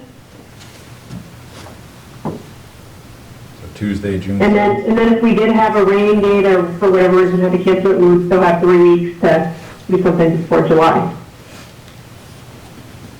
I'd say rain date like we're doing outside again. I like June So you 7th. know, well, we need the second date anyway. I like June 7th better than the 6th because like Meg said, families will come because if graduation's on Friday, they'll probably at least stay till the Right. weekend. Some people stay till Monday, some people come up earlier. So I'd say, at least the Tuesday. And who knows, maybe more people will come on a Tuesday because Monday's like the start of a work week and Tuesday's the second day after a work week. That's right, hopefully. I'm here on Thanks, Tuesday, the Christine. 7th. Just telling you how a calendar works. Tuesday comes after Monday? Yeah. Nice. Alright. So, Michael, would you like, What is that? somebody's shooting fireworks off in here right now. Sorry, that's what you got. Really excited. It sounded like. Wasn't mine. Alright, So Mike, So I withdraw my motion for date, and I would like to set like to make a motion to do the spring annual town meeting on June 7th, Tuesday, June 7th at 7 PM at the Norton High School. we have a second? Second. Okay, a second from Christine. Renee? a quick discussion. This was supposed to be the easy one. I tried to talk before Michael spoke over me. He was So I quiet. didn't want to interrupt him. Okay. So Mike, if we move it to June 7th, that pushes 90 days before June 7th is Wednesday, March 9th. Do you see any issue with that or closing the warrant? No. Okay. So that's the close of the warrant? Is March, Readjust We'll the just schedule. readjust. Yeah. yeah, but do you guys have okay, you're gonna get this, but it's Yep. March 9th tentatively? Yeah, we'll double check because of the holidays. and- Yeah, have him confirm that, but according to Google, 90 days before June 7th is March 9th. Yeah, okay. All right, Google's not wrong, Renee. we have a motion. and a Now I'm second. ready, Jack. All right, excellent. Sorry to push you there.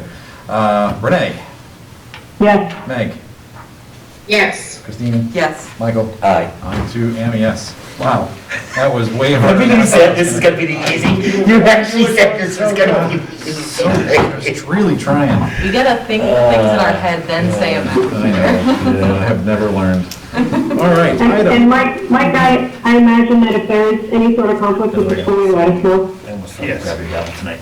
Yeah, of course it goes. All right, item number 5, discussion and/or vote regarding the authorization for the town manager to execute the acceptance of deeds/documents for parcels A, B, C, and D Leonard Street. So these are the parcels that, at town meeting, when we had the acceptance of Leonard Street, these are the parcels that were part of Condine's property that they are selling to the town for $1 in order to widen Leonard Street out to the width that it is. Yeah, this is just the areas directly along the road. Right. Yes. And so they've prepared the deeds, and this would just be allowing me to sign it, to accept those deeds from them.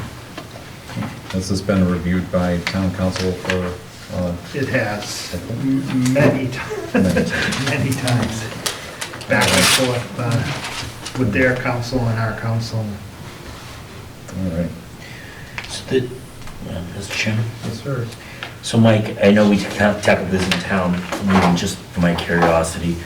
Are these full lots? No. They're partial of a lot? Okay. Right, yeah. So we're not creating all this open space No, or they anything? had to create a new plan where, so to widen the road, they created parcels that they sold to, Okay. selling to us to widen the road out. That's what I thought. Thank you. Last thing we need is more open space. Yeah. Right, any further questions on this? And it sounds like this is just formalizing what was agreed to at town meeting.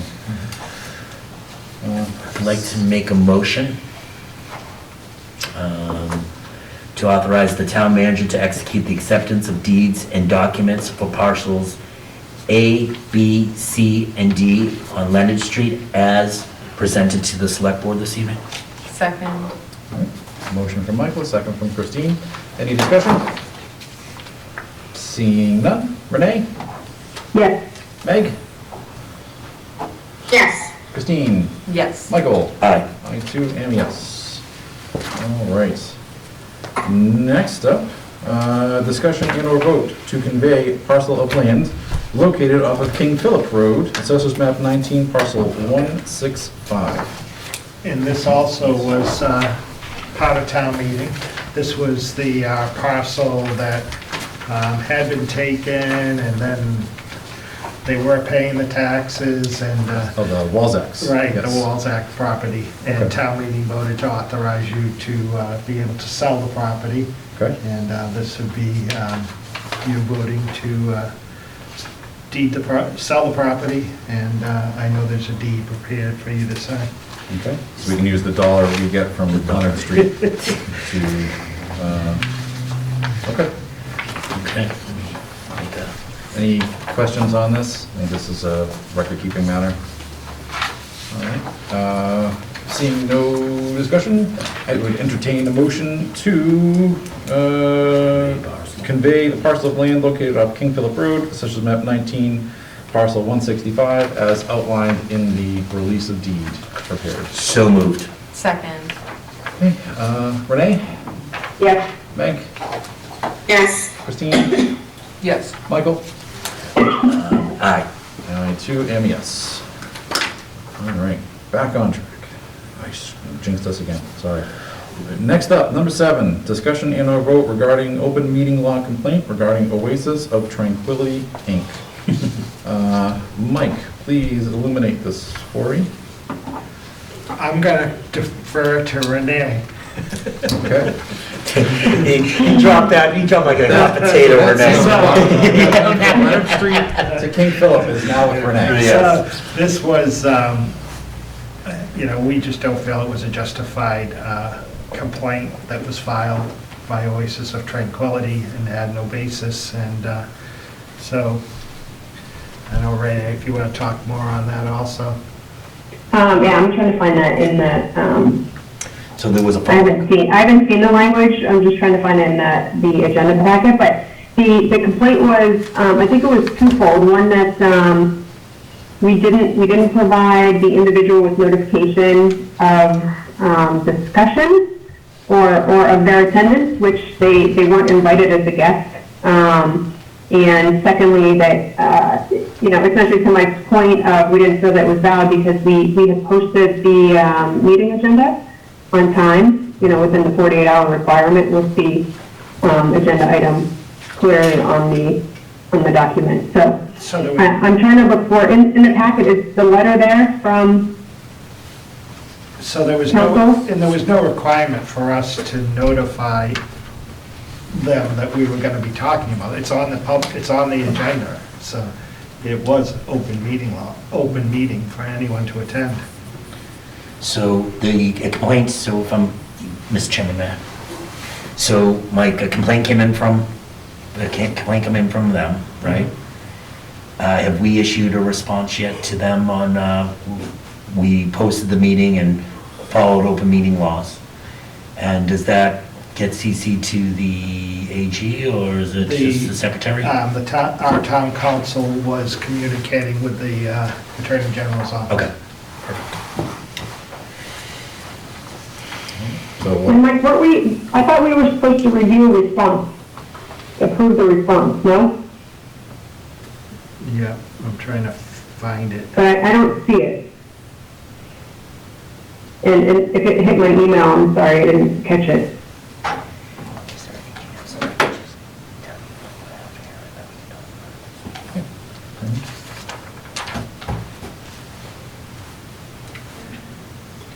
So this might be something we might have to put off to, So, my concern with I that, hope not, because what was the date that we told them we'd get back to them? it's Friday the 17th. Oh, we said the 17th, so we're good. There was that's what I said. There was a complaint, maybe, Mr. Chairman. Yeah. There was a complaint issued, written about open meeting law complaint sent to the town from Tranquility, Oasis, or am I confusing those? Oasis Tranquility, saying that we did not follow open meeting laws. We posted the meeting. Mike's response was, we posted the meeting. It wasn't our responsibility to say, you have to be here, we're going to be discussing it. We posted the meeting. I thought it was like specifically like, well. Comments made. Yeah, okay, understood.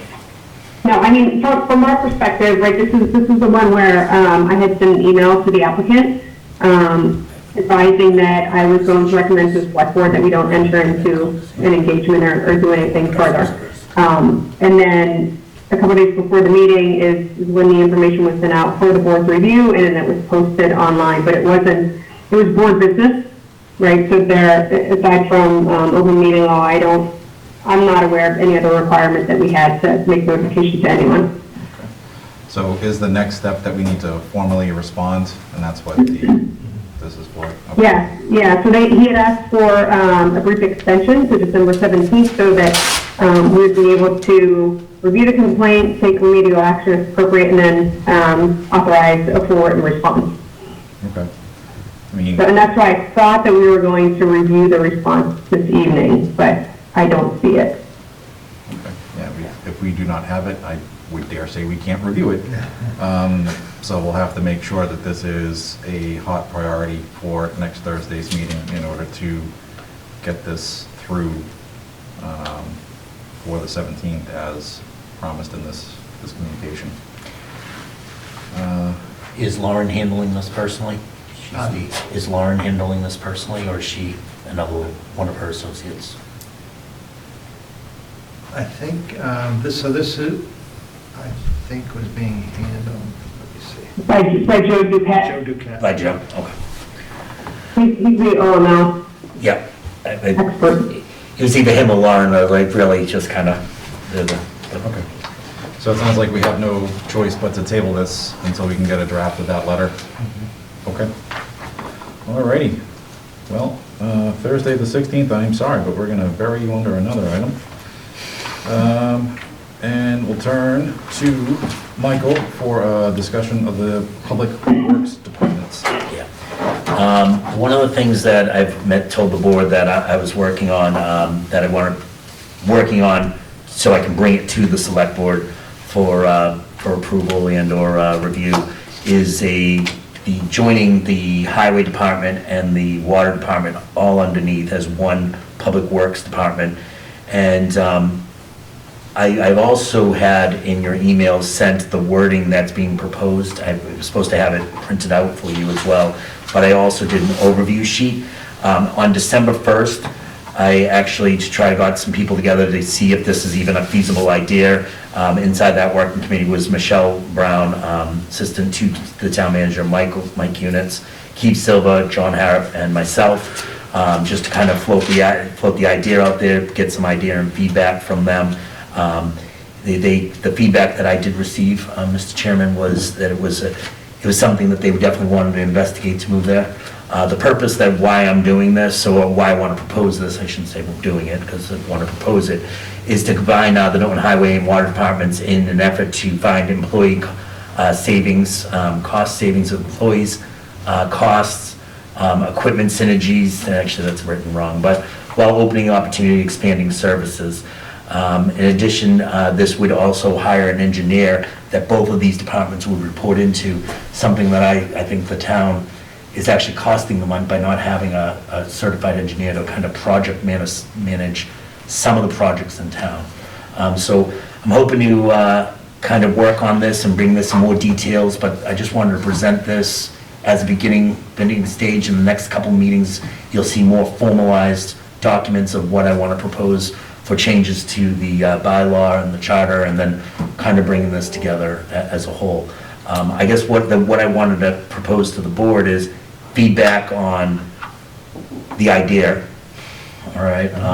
This is Like, how something, many towns, Mike, how many of our towns around us have, Department of Public Works? they all have, when I say all, I'll get you the exact number. I'm in the process of counting that, as well as some other things I'm working on.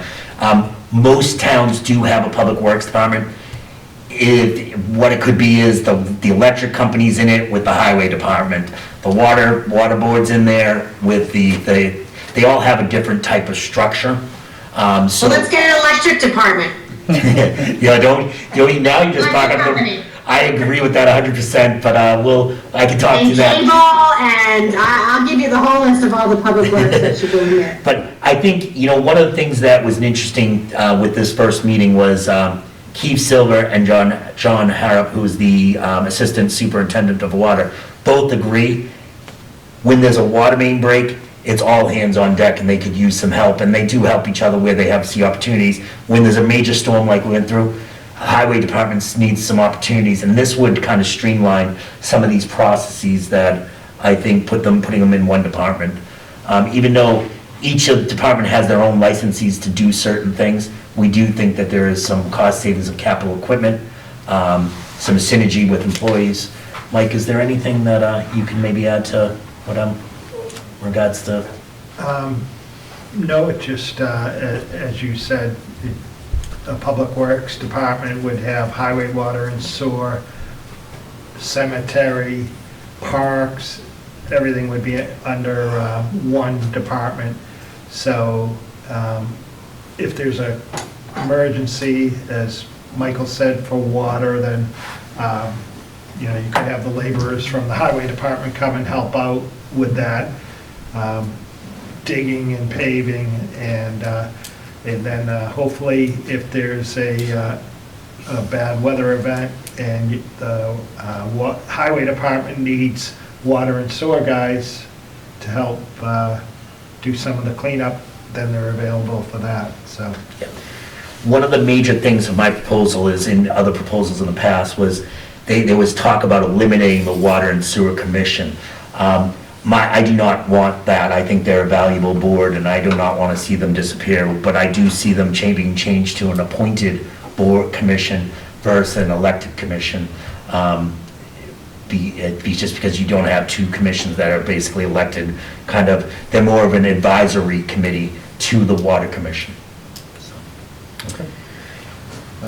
So if I understood what you were saying, Michael, you sharing this information for board members to digest, and we'll continue to discuss this over the next few meetings. Yeah. I mean, this is something that I would like to put on to the spring town meeting. So there's you also might receive by email the actual article of what it would be proposed for. If you haven't, you'll receive it by tomorrow. But I'm going to fill out more. There's going to be more frequently asked questions. January 12th is our next meeting. This working group is getting together on January 12th. Anyone's welcome to attend.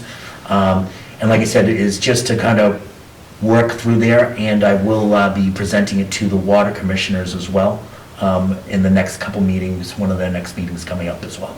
Okay. Great. Any initial questions or feedback for Michael on this? Sounds like we'll have a few more opportunities to discuss. Yeah, fine. absolutely. I would just, Mr. Chairman, if it's all right, questions or concerns, if you can just bring them up as early as possible, just so we're not scrambling around at the end. And if I could, you don't even have to give me an opinion now, but in the next meeting, so if you just think it's like if the board thinks it's I won't bother the board with it. It doesn't mean that I won't show up as a different method, but. Just two quick questions. First, for Mike at the end, why isn't there a highway commission? What was the water and sewer just a standard thing? Or should there also be like a highway commission or something like that? Well, some towns do it differently. I know, like where I live, there's a public works department, and the selectmen are the public works commissioners. Mm-hmm. In other towns, they have a public works department, and they have public works commissioners. Yeah, I would look into doing something like that, just gathering ideas about something like that, just so it touches all the bases, because I mean, I don't want to eliminate the water and sewer commission, but if we could like create a bigger commission, or like a larger commission that's a public works commission that oversees all because I think you said that Parks and Rec would be under No, the Parks and Rec wouldn't be, so it's just water and sewer and then highway? Water, sewer, highway, sorry if I said. Okay, Parks and no, Rec. that's fine. Water, but under the highway department is the cemetery department. Okay. They take care of the fields in town. Can I just chime in? There's some bad feedback with, I think that Not on opinion, okay. The only reason I mentioned parks was if you, maintenance of the parks. Okay. So if you had the department, the Public Works Department, have a parks division that take care of parks. Yeah, I'd look, if you just explore that idea of doing a public works commission. So one of the things that I did that's working on one of the other articles I want to propose to the select board was about the finance committee. And one of the things that I did is identified within counties around us what that nominating process is. What I'll try to do is, let me try to do that and do the same exercise for public works. And that kind of will answer, I think it was Renee or Meg's question regarding that. I'll be glad to do that as well. Excellent. Thank you. Michael. Appreciate you sharing.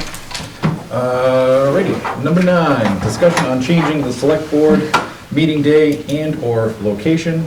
Let's talk location first, because I think that may be easier. The two locations we have are either here in the very frigidly cold library room, or the nice roasty toasty warm Norton Media Center. How are we feeling? I know Renee had mentioned it too, and we could hear it when we were at the last meeting when we were in Zoom land on the last meeting, the feedback was rough. Yeah. When you guys had the joint one with, the housing. Assessors. Oh, yeah. Yeah, assessors, yeah. Oh, no, The housing, housing, the yeah. housing, sorry. That was a little rough. I don't know if it was just like, I don't know technology, so I don't know what was causing it, if it was the acoustics, whatever it could have been. But I mean, I'd be more than happy to try there again and see if it was just something weird that day. Okay. We'll ask the question to the man behind the camera. Is that something that should be fixable? So I would have to direct your question to Jason Benjamin. Okay, all right. That buck just keeps bouncing around. That's impressive. Okay. Jason appreciates that, Shane. All right. So Mike, maybe you can reach out to Jason and see if we can. Jack? Yes, Renee? Jack? Yes, They Renee? can't hear us. All right, so we're having audio issues Yeah, as well. Jack? Can we unmute again? Before that, It said Somehow the it's- internet was unstable. All right, You're not unmuted. yeah. Yeah, you can, It's not. oh, Renee is calling. Please hold. can you hear it? Hi there. Hi, we like Washington, you can't hear us talking. All right, yeah, that was on speakerphone in my ear, and I'm half deaf now. Shane's looking at the computer. Christine said she saw a pop-up saying that it was a poor video, poor internet connection for a moment, so please hold. I could hear her when she was talking, but you guys can't hear us. So I don't know if you want to hang tight on discussion, because she had some discussion on the last one. Okay. All right, so we'll just, Okay. all right, we'll hold here for a moment. I mean, Shane, do you want to try my computer? I don't see an issue, Okay, but all right. Okay, I'll hang on. So unmute Okay, that, we'll it's try again. muted right now, right? All right. Is that any better? Can you hear us? Oh, yeah. Yeah, loud and clear. yeah. Yeah, and your video just came back too. All right. I didn't, no. Yeah. Shane? Thank you, Shane. Thanks, The answer Shane. is, yeah, thank you, Shane. Anytime. Jason did it. Yeah, we invoke the name of Jason Benjamin. So Meg, I think we did hear you say something about feedback. Was that regarding just the audio, or did you have something on the DPW? Yeah, no, we couldn't hear, I could barely hear anything, it was all scratchy, but I know we moved on to the next agenda item, so. Yeah.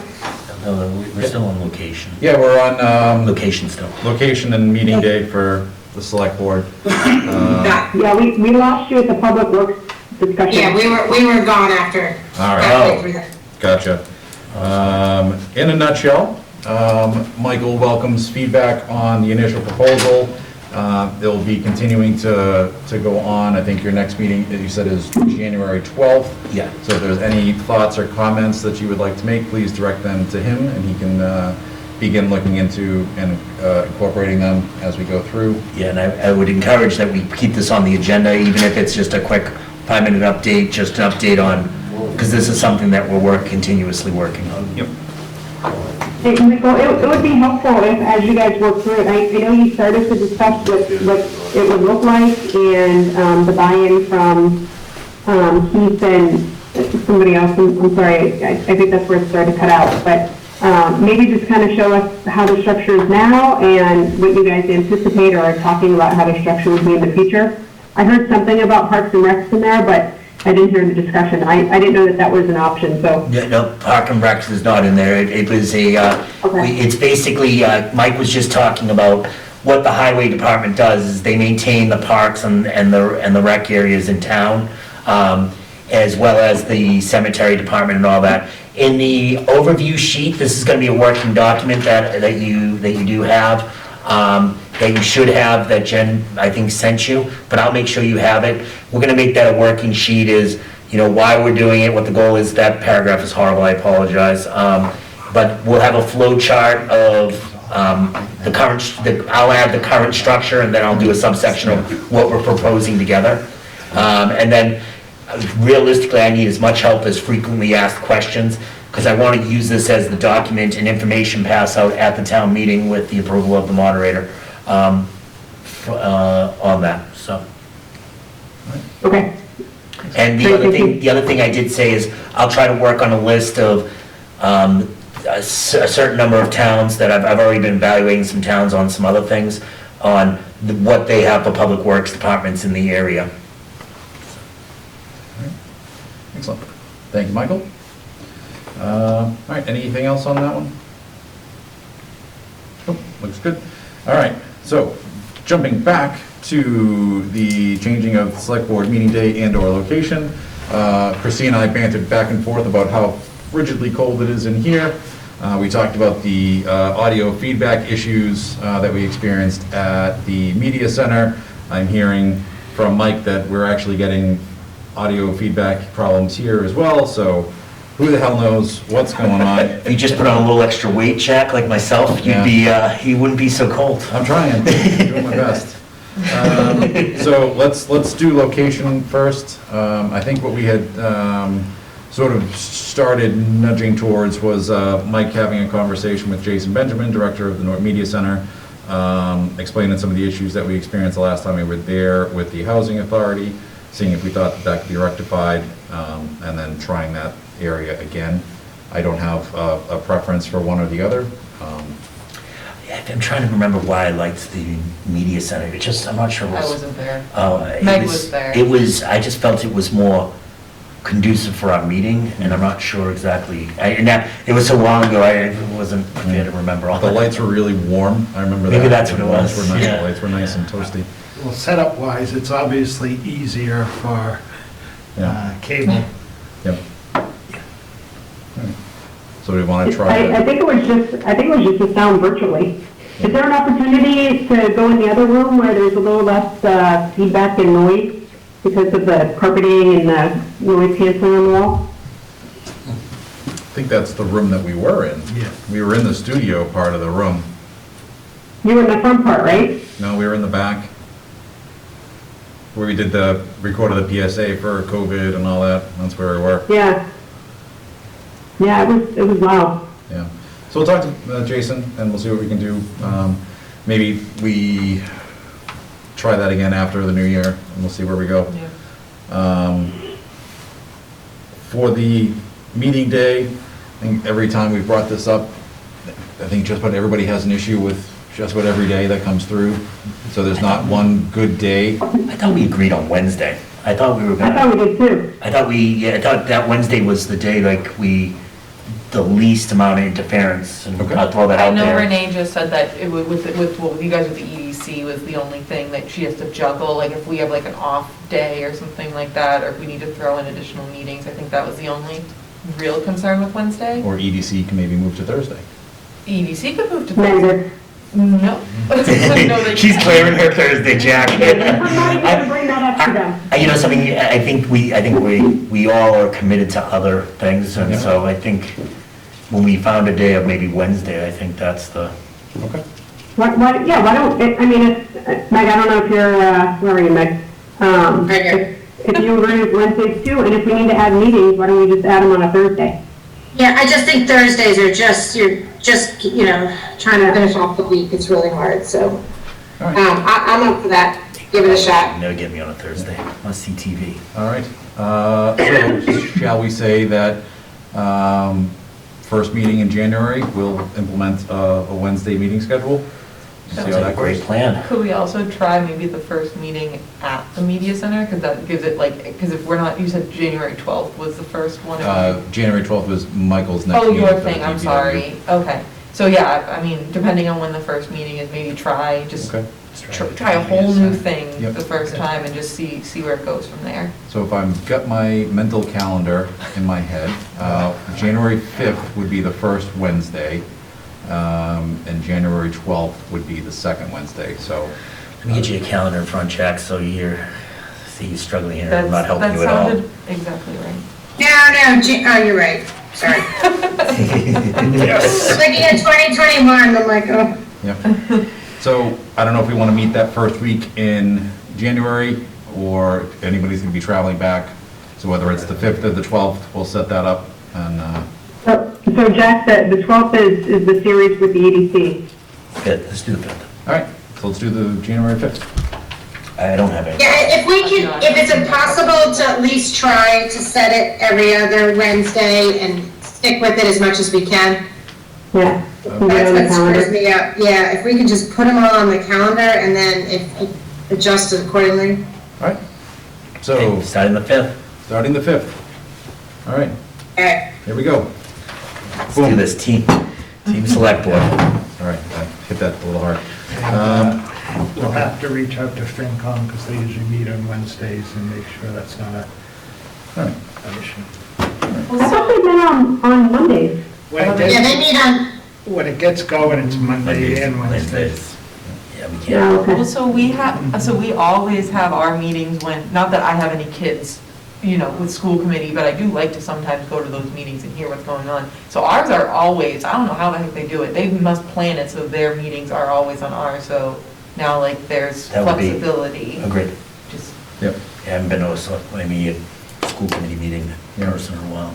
Yeah, I was gonna, and something else I was gonna bring up later is that we haven't had a joint meeting with our friends on the school committee for quite some time. Maybe we look at that for January as well, and do the super mega FunCon with Select Board, School Committee, and FinCon.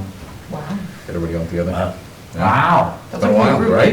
Big group. Big group. He Okay, likes big groups. all right. I like big groups and I cannot lie. Wednesday, January. Really? Really? Really? We went there, Renee? My line. Jack started it. I did, but I was quick. Yeah, all right, guys, it's 9:02, we still got executive sessions. we're going. It's Black Happy Time. That's the problem. All right, okay. Next up, a topic that is near and dear to Christine's heart, setting the date for the town cleanup day. Christine and Mike, take it away. All right. I'll let Mike go. So, yeah, Christine has been working with us, and we've been working with the Highway Department and now Wheaton College, and we're looking at April 23rd, Saturday, April 23rd, to be the town cleanup day. That's a Saturday? It's a Saturday, yep. It's the And day after Earth Day. great, is there a time, is there a TBD time? And Sunday's my birthday. So we're gonna clean up the town for you, Meg. There you go, that's an awesome present. And, Mr. Chairman? Yep. So Christine, is there a TBD time on that, or is it still, is there a time or a TBD? I thought it was, we haven't done the time yet, but I thought they start kind of early, like 8 or 8 to 9. 12. Yeah, something, yeah. And another question, Mr. Chairman. Hey, do you have a working committee that, are you recruiting working committee members? Nope, I've just been, poor Mike, I've been harassing Mike, I'm like, can I have a date, can I have a date? That's also a working committee, but. So, Anyone that wants to be involved, would enjoy any help. And, but usually, Keith does a great job, he and Joanne, of getting things going. And then Wheaton also usually helps out. And we'll get. And Christina, I can help out with getting the sports teams and the, and different high school groups to help. yeah, because I mean, they still, I always just think community service hours, like it's 4 hours. Yeah. Like it's just like easy, I honestly think it's the easiest 4 hours. Like I was doing it the other day, just walking around my neighborhood, just like cleaning up stuff, but it just, I don't know, I like that stuff, but. Well, and there's, and St. Mary's, because they have volunteer hours required for CCD candidates, so. Exactly. There's plenty of places to get volunteers. And you can double dip with those. Not that I did that, I did, 60 hours or something.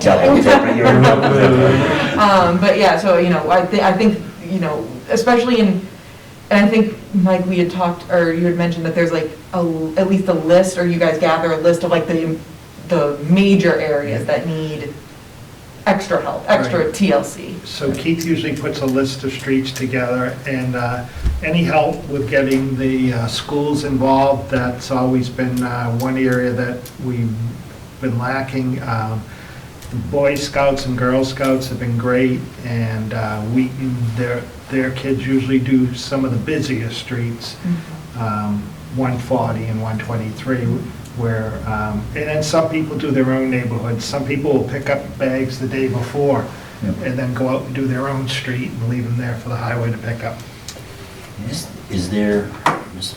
Chairman, is there any budgetary concerns here? I know the cleanup day wasn't budgeted per se. I know Keith does a certain amount of, because he's coming back and asking for people that are just dumping, but is this kind of part of that, or? No, and Wheaton has usually helped out with like coffee and pastries in the morning, and last time we did it, they even had pizza afterwards, so.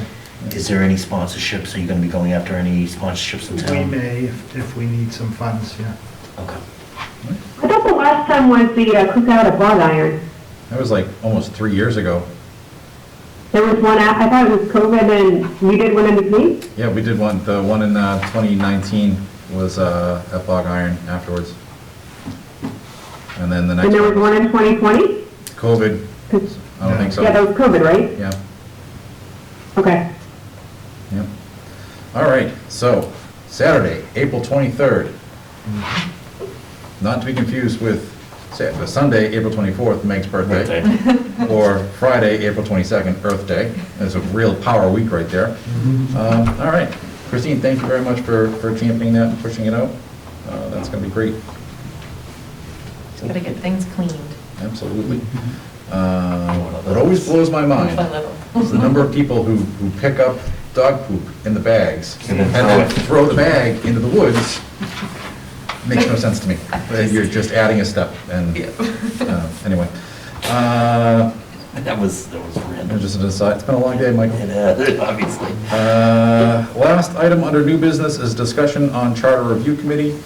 This is something that we mentioned briefly at our last meeting, and I think maybe in the interest of time, we hold off on this for a bit longer, but just at a very high level. In our charter, there is provisions for appointing a charter review committee, not to be confused with a charter commission. A committee is appointed by, I think it's the Select Board, School Committee, Finance Committee, or moderator, and then they work to develop recommendations on the charter. They are non-binding recommendations, but similar to any charter changes, they would need to be adopted at a town meeting and at a ballot vote. Per the charter, the committee is supposed to be set up, or could be set up, in years ending in 0 to eliminate any confusion with the ongoing charter commission. We were advised by council that we could hold off on that until such time where there would not be this confusion. So obviously the charter commission's work now done. It's a good opportunity to take a look at that without needing to wait another 8 years for that opportunity. So I would like to advocate for calling one of those together. Perhaps that would be a good topic for our joint meeting in January, to get everybody on the same page. I think while the Charter Commission recommendation may not have passed, I think there was a lot of good ideas in there that maybe could be massaged and picked and looked at. Definitely. Cool. Said my piece on that.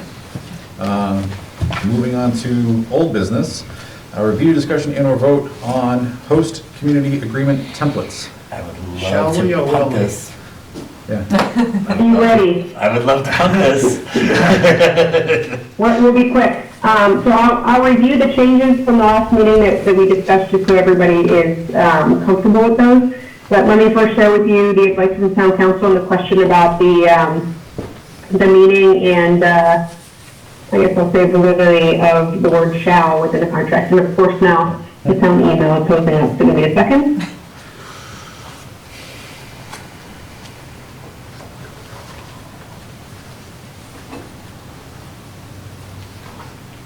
Okay, so town council got back to Mike and I today about the word shall in its meaning in the municipal context. So what she had indicated is applied to public officials. The courts have repeatedly held that the term shall, when used with reference to time periods for action by governmental officers, does not necessarily have the mandatory meaning that this term has in other contexts. She cites some case law about that. And then additionally, in respect to municipalities, she said, however, in her opinion, since the HCA can be construed as a contract, the word shall should be read as mandatory. So there would be no reason why we would have to update the HCA's using the word shall, because they're used in different contexts between the contract and the government. Perfect. Thank you for seeking that clarification. That makes sense. Yep, you're welcome. And then let me just show you quickly here. I'm going to share my screen.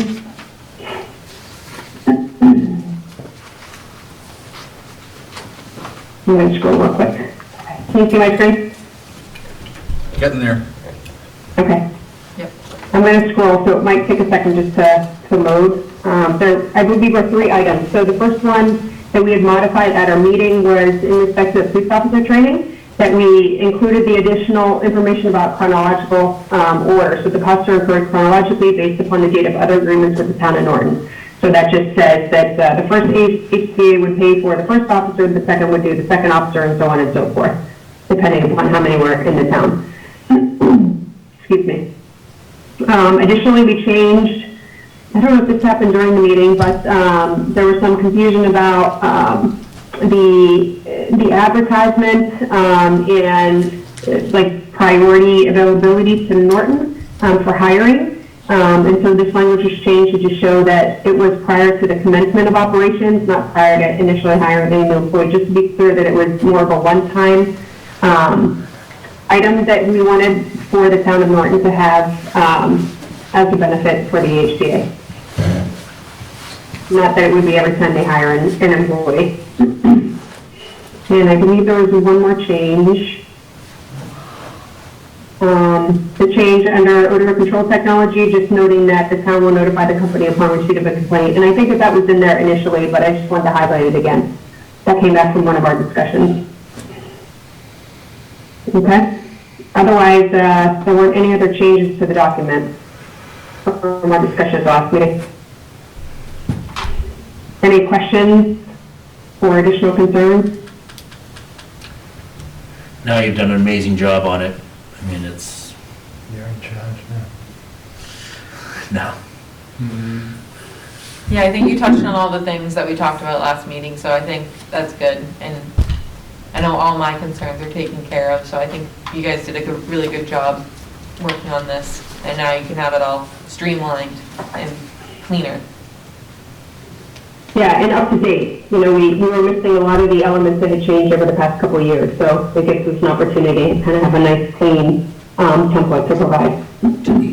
Do you foresee that it would be it needs to be updated like in the foreseeable future? Like or how often do you think you need to review these? You know, it's a good question, Christine. I think it's dependent upon what changes in the industry. And, you know, through this one, there were changes with the addition, it didn't even exist beforehand for the delivery operator and the courier licenses.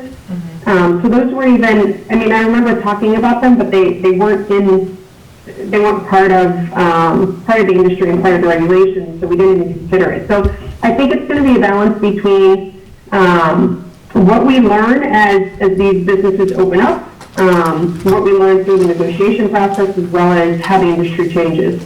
So, I mean, I think it's probably, you know, best practice for us to review it annually, internal, like, you know, with the board and then with town council too, to see if there are any items that were updated.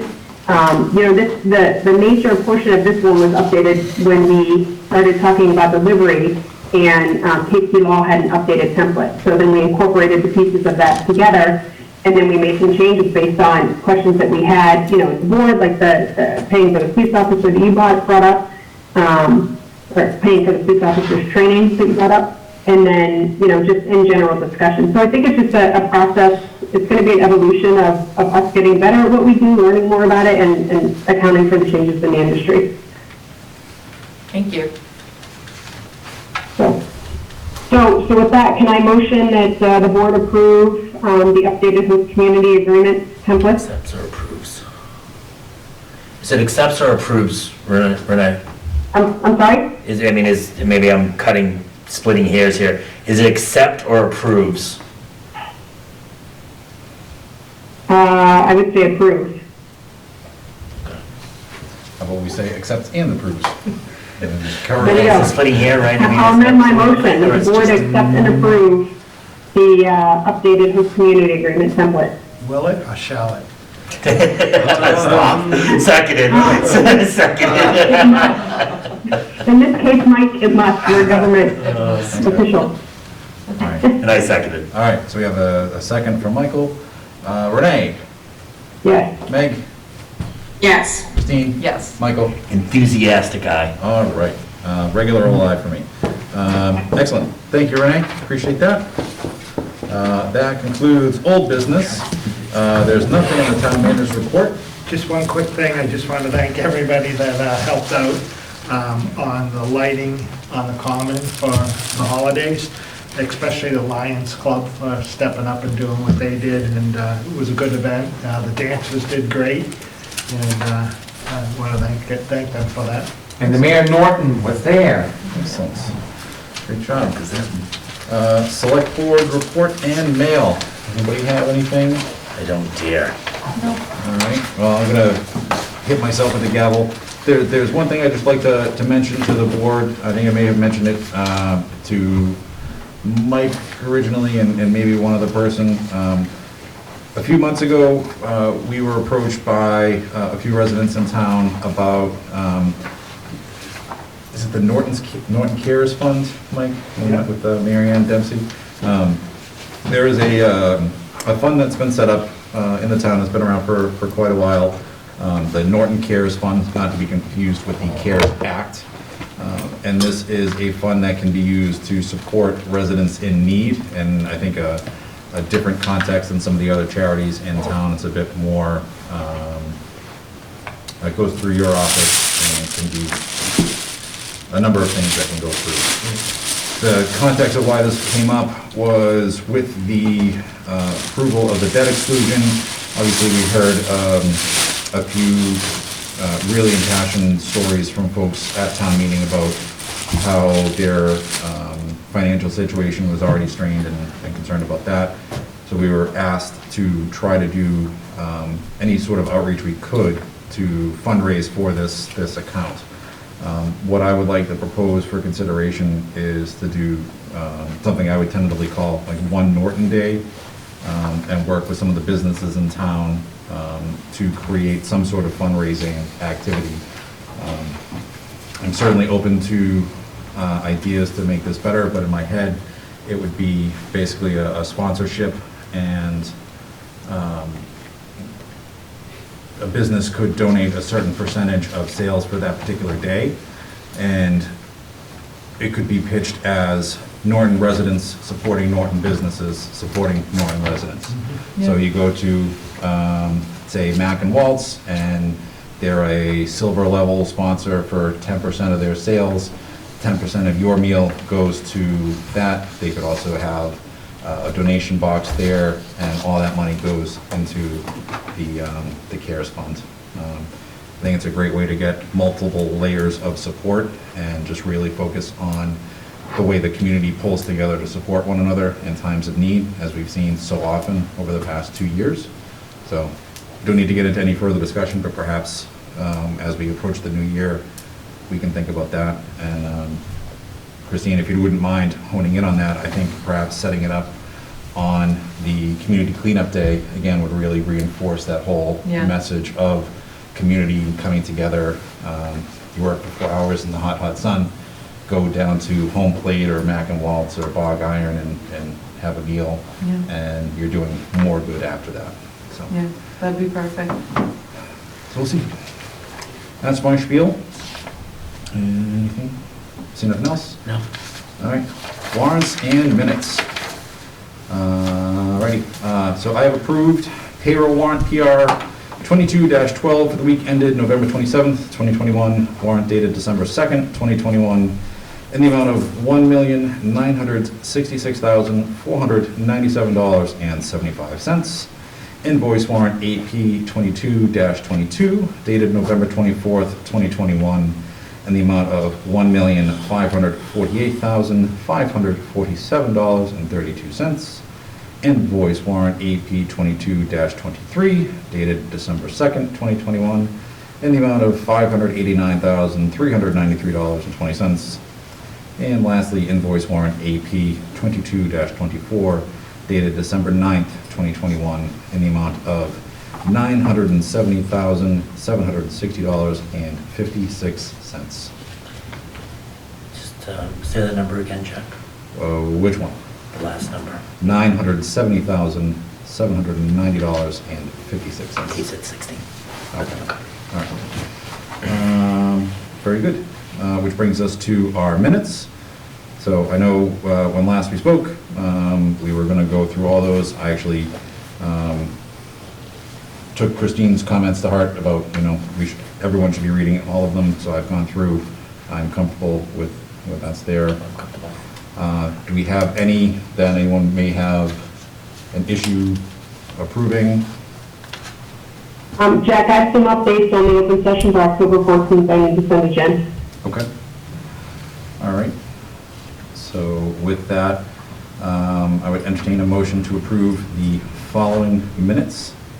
September 16th, 2021 open session, September 16th, 2021 executive session, September 30th, 2021, October 4th, 2021, October 14th, 2021 executive session, October 28th, 2021, November 4th, 2021, November 4th, 2021 executive session, and lastly, November 18th, 2021.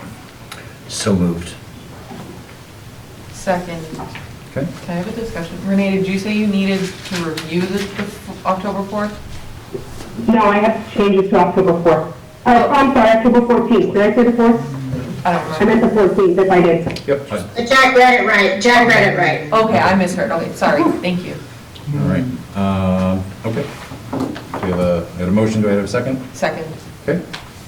Renee? Yes. Meg? Yes. Christine? Yes. Michael? Aye. 2 and a yes. So, Jen, we got them all done, except for one. You can blame Renee. Our next meeting is December 16th, 2021, also known as the evening that Spider-Man No Way Home comes out, for those keeping track. I know, you're messing with my plans. I know. All right, is there any other business to come before the board before we move into executive session? Seeing none. I declare, under General Laws, Chapter 30A, Section 21, little a3, that the purpose of the executive session will be to discuss strategy with respect to litigation, i.e. Bell and Music, because the discussion of the strategy in open session could compromise the purpose of the executive session and with the board to not return to open session at the conclusion of the executive session. Mr. Chairman, I move that the board go into executive session under General Law, Chapter 30A, subsection 21A3, for the purposes and reasons declared by the chair, and with the board not to return to open session thereafter. Do we have a second? Second. Okay. It's a roll call. So Renee? Yes. Meg? Yes. Christine? Yes. Michael? Aye. I too am a yes. Thank you all for joining us this evening. Can we, Jack, can we have 5 minutes? Yeah, so what I was going to propose is that maybe we take a bit more than 5 minutes. We head home and rejoin the call from there. I think just for matter of privacy and such things. Does that work for everybody there? So 9:45. it's 9:24 now. So if we say 9:45, it's about 20 minutes. Does that work? Make it snappy, Turtles. All right. Yes, boss. All right, so for, I don't know who's, so Mike, you're the co-host. If you could promote Renee to co-host. Renee, are you able to stay logged in so you can let us back in? Yeah, I can. Okay. All right, excellent. Thank you, everybody. I appreciate it, and we'll see you in a few minutes. Okay. Good night, Renee.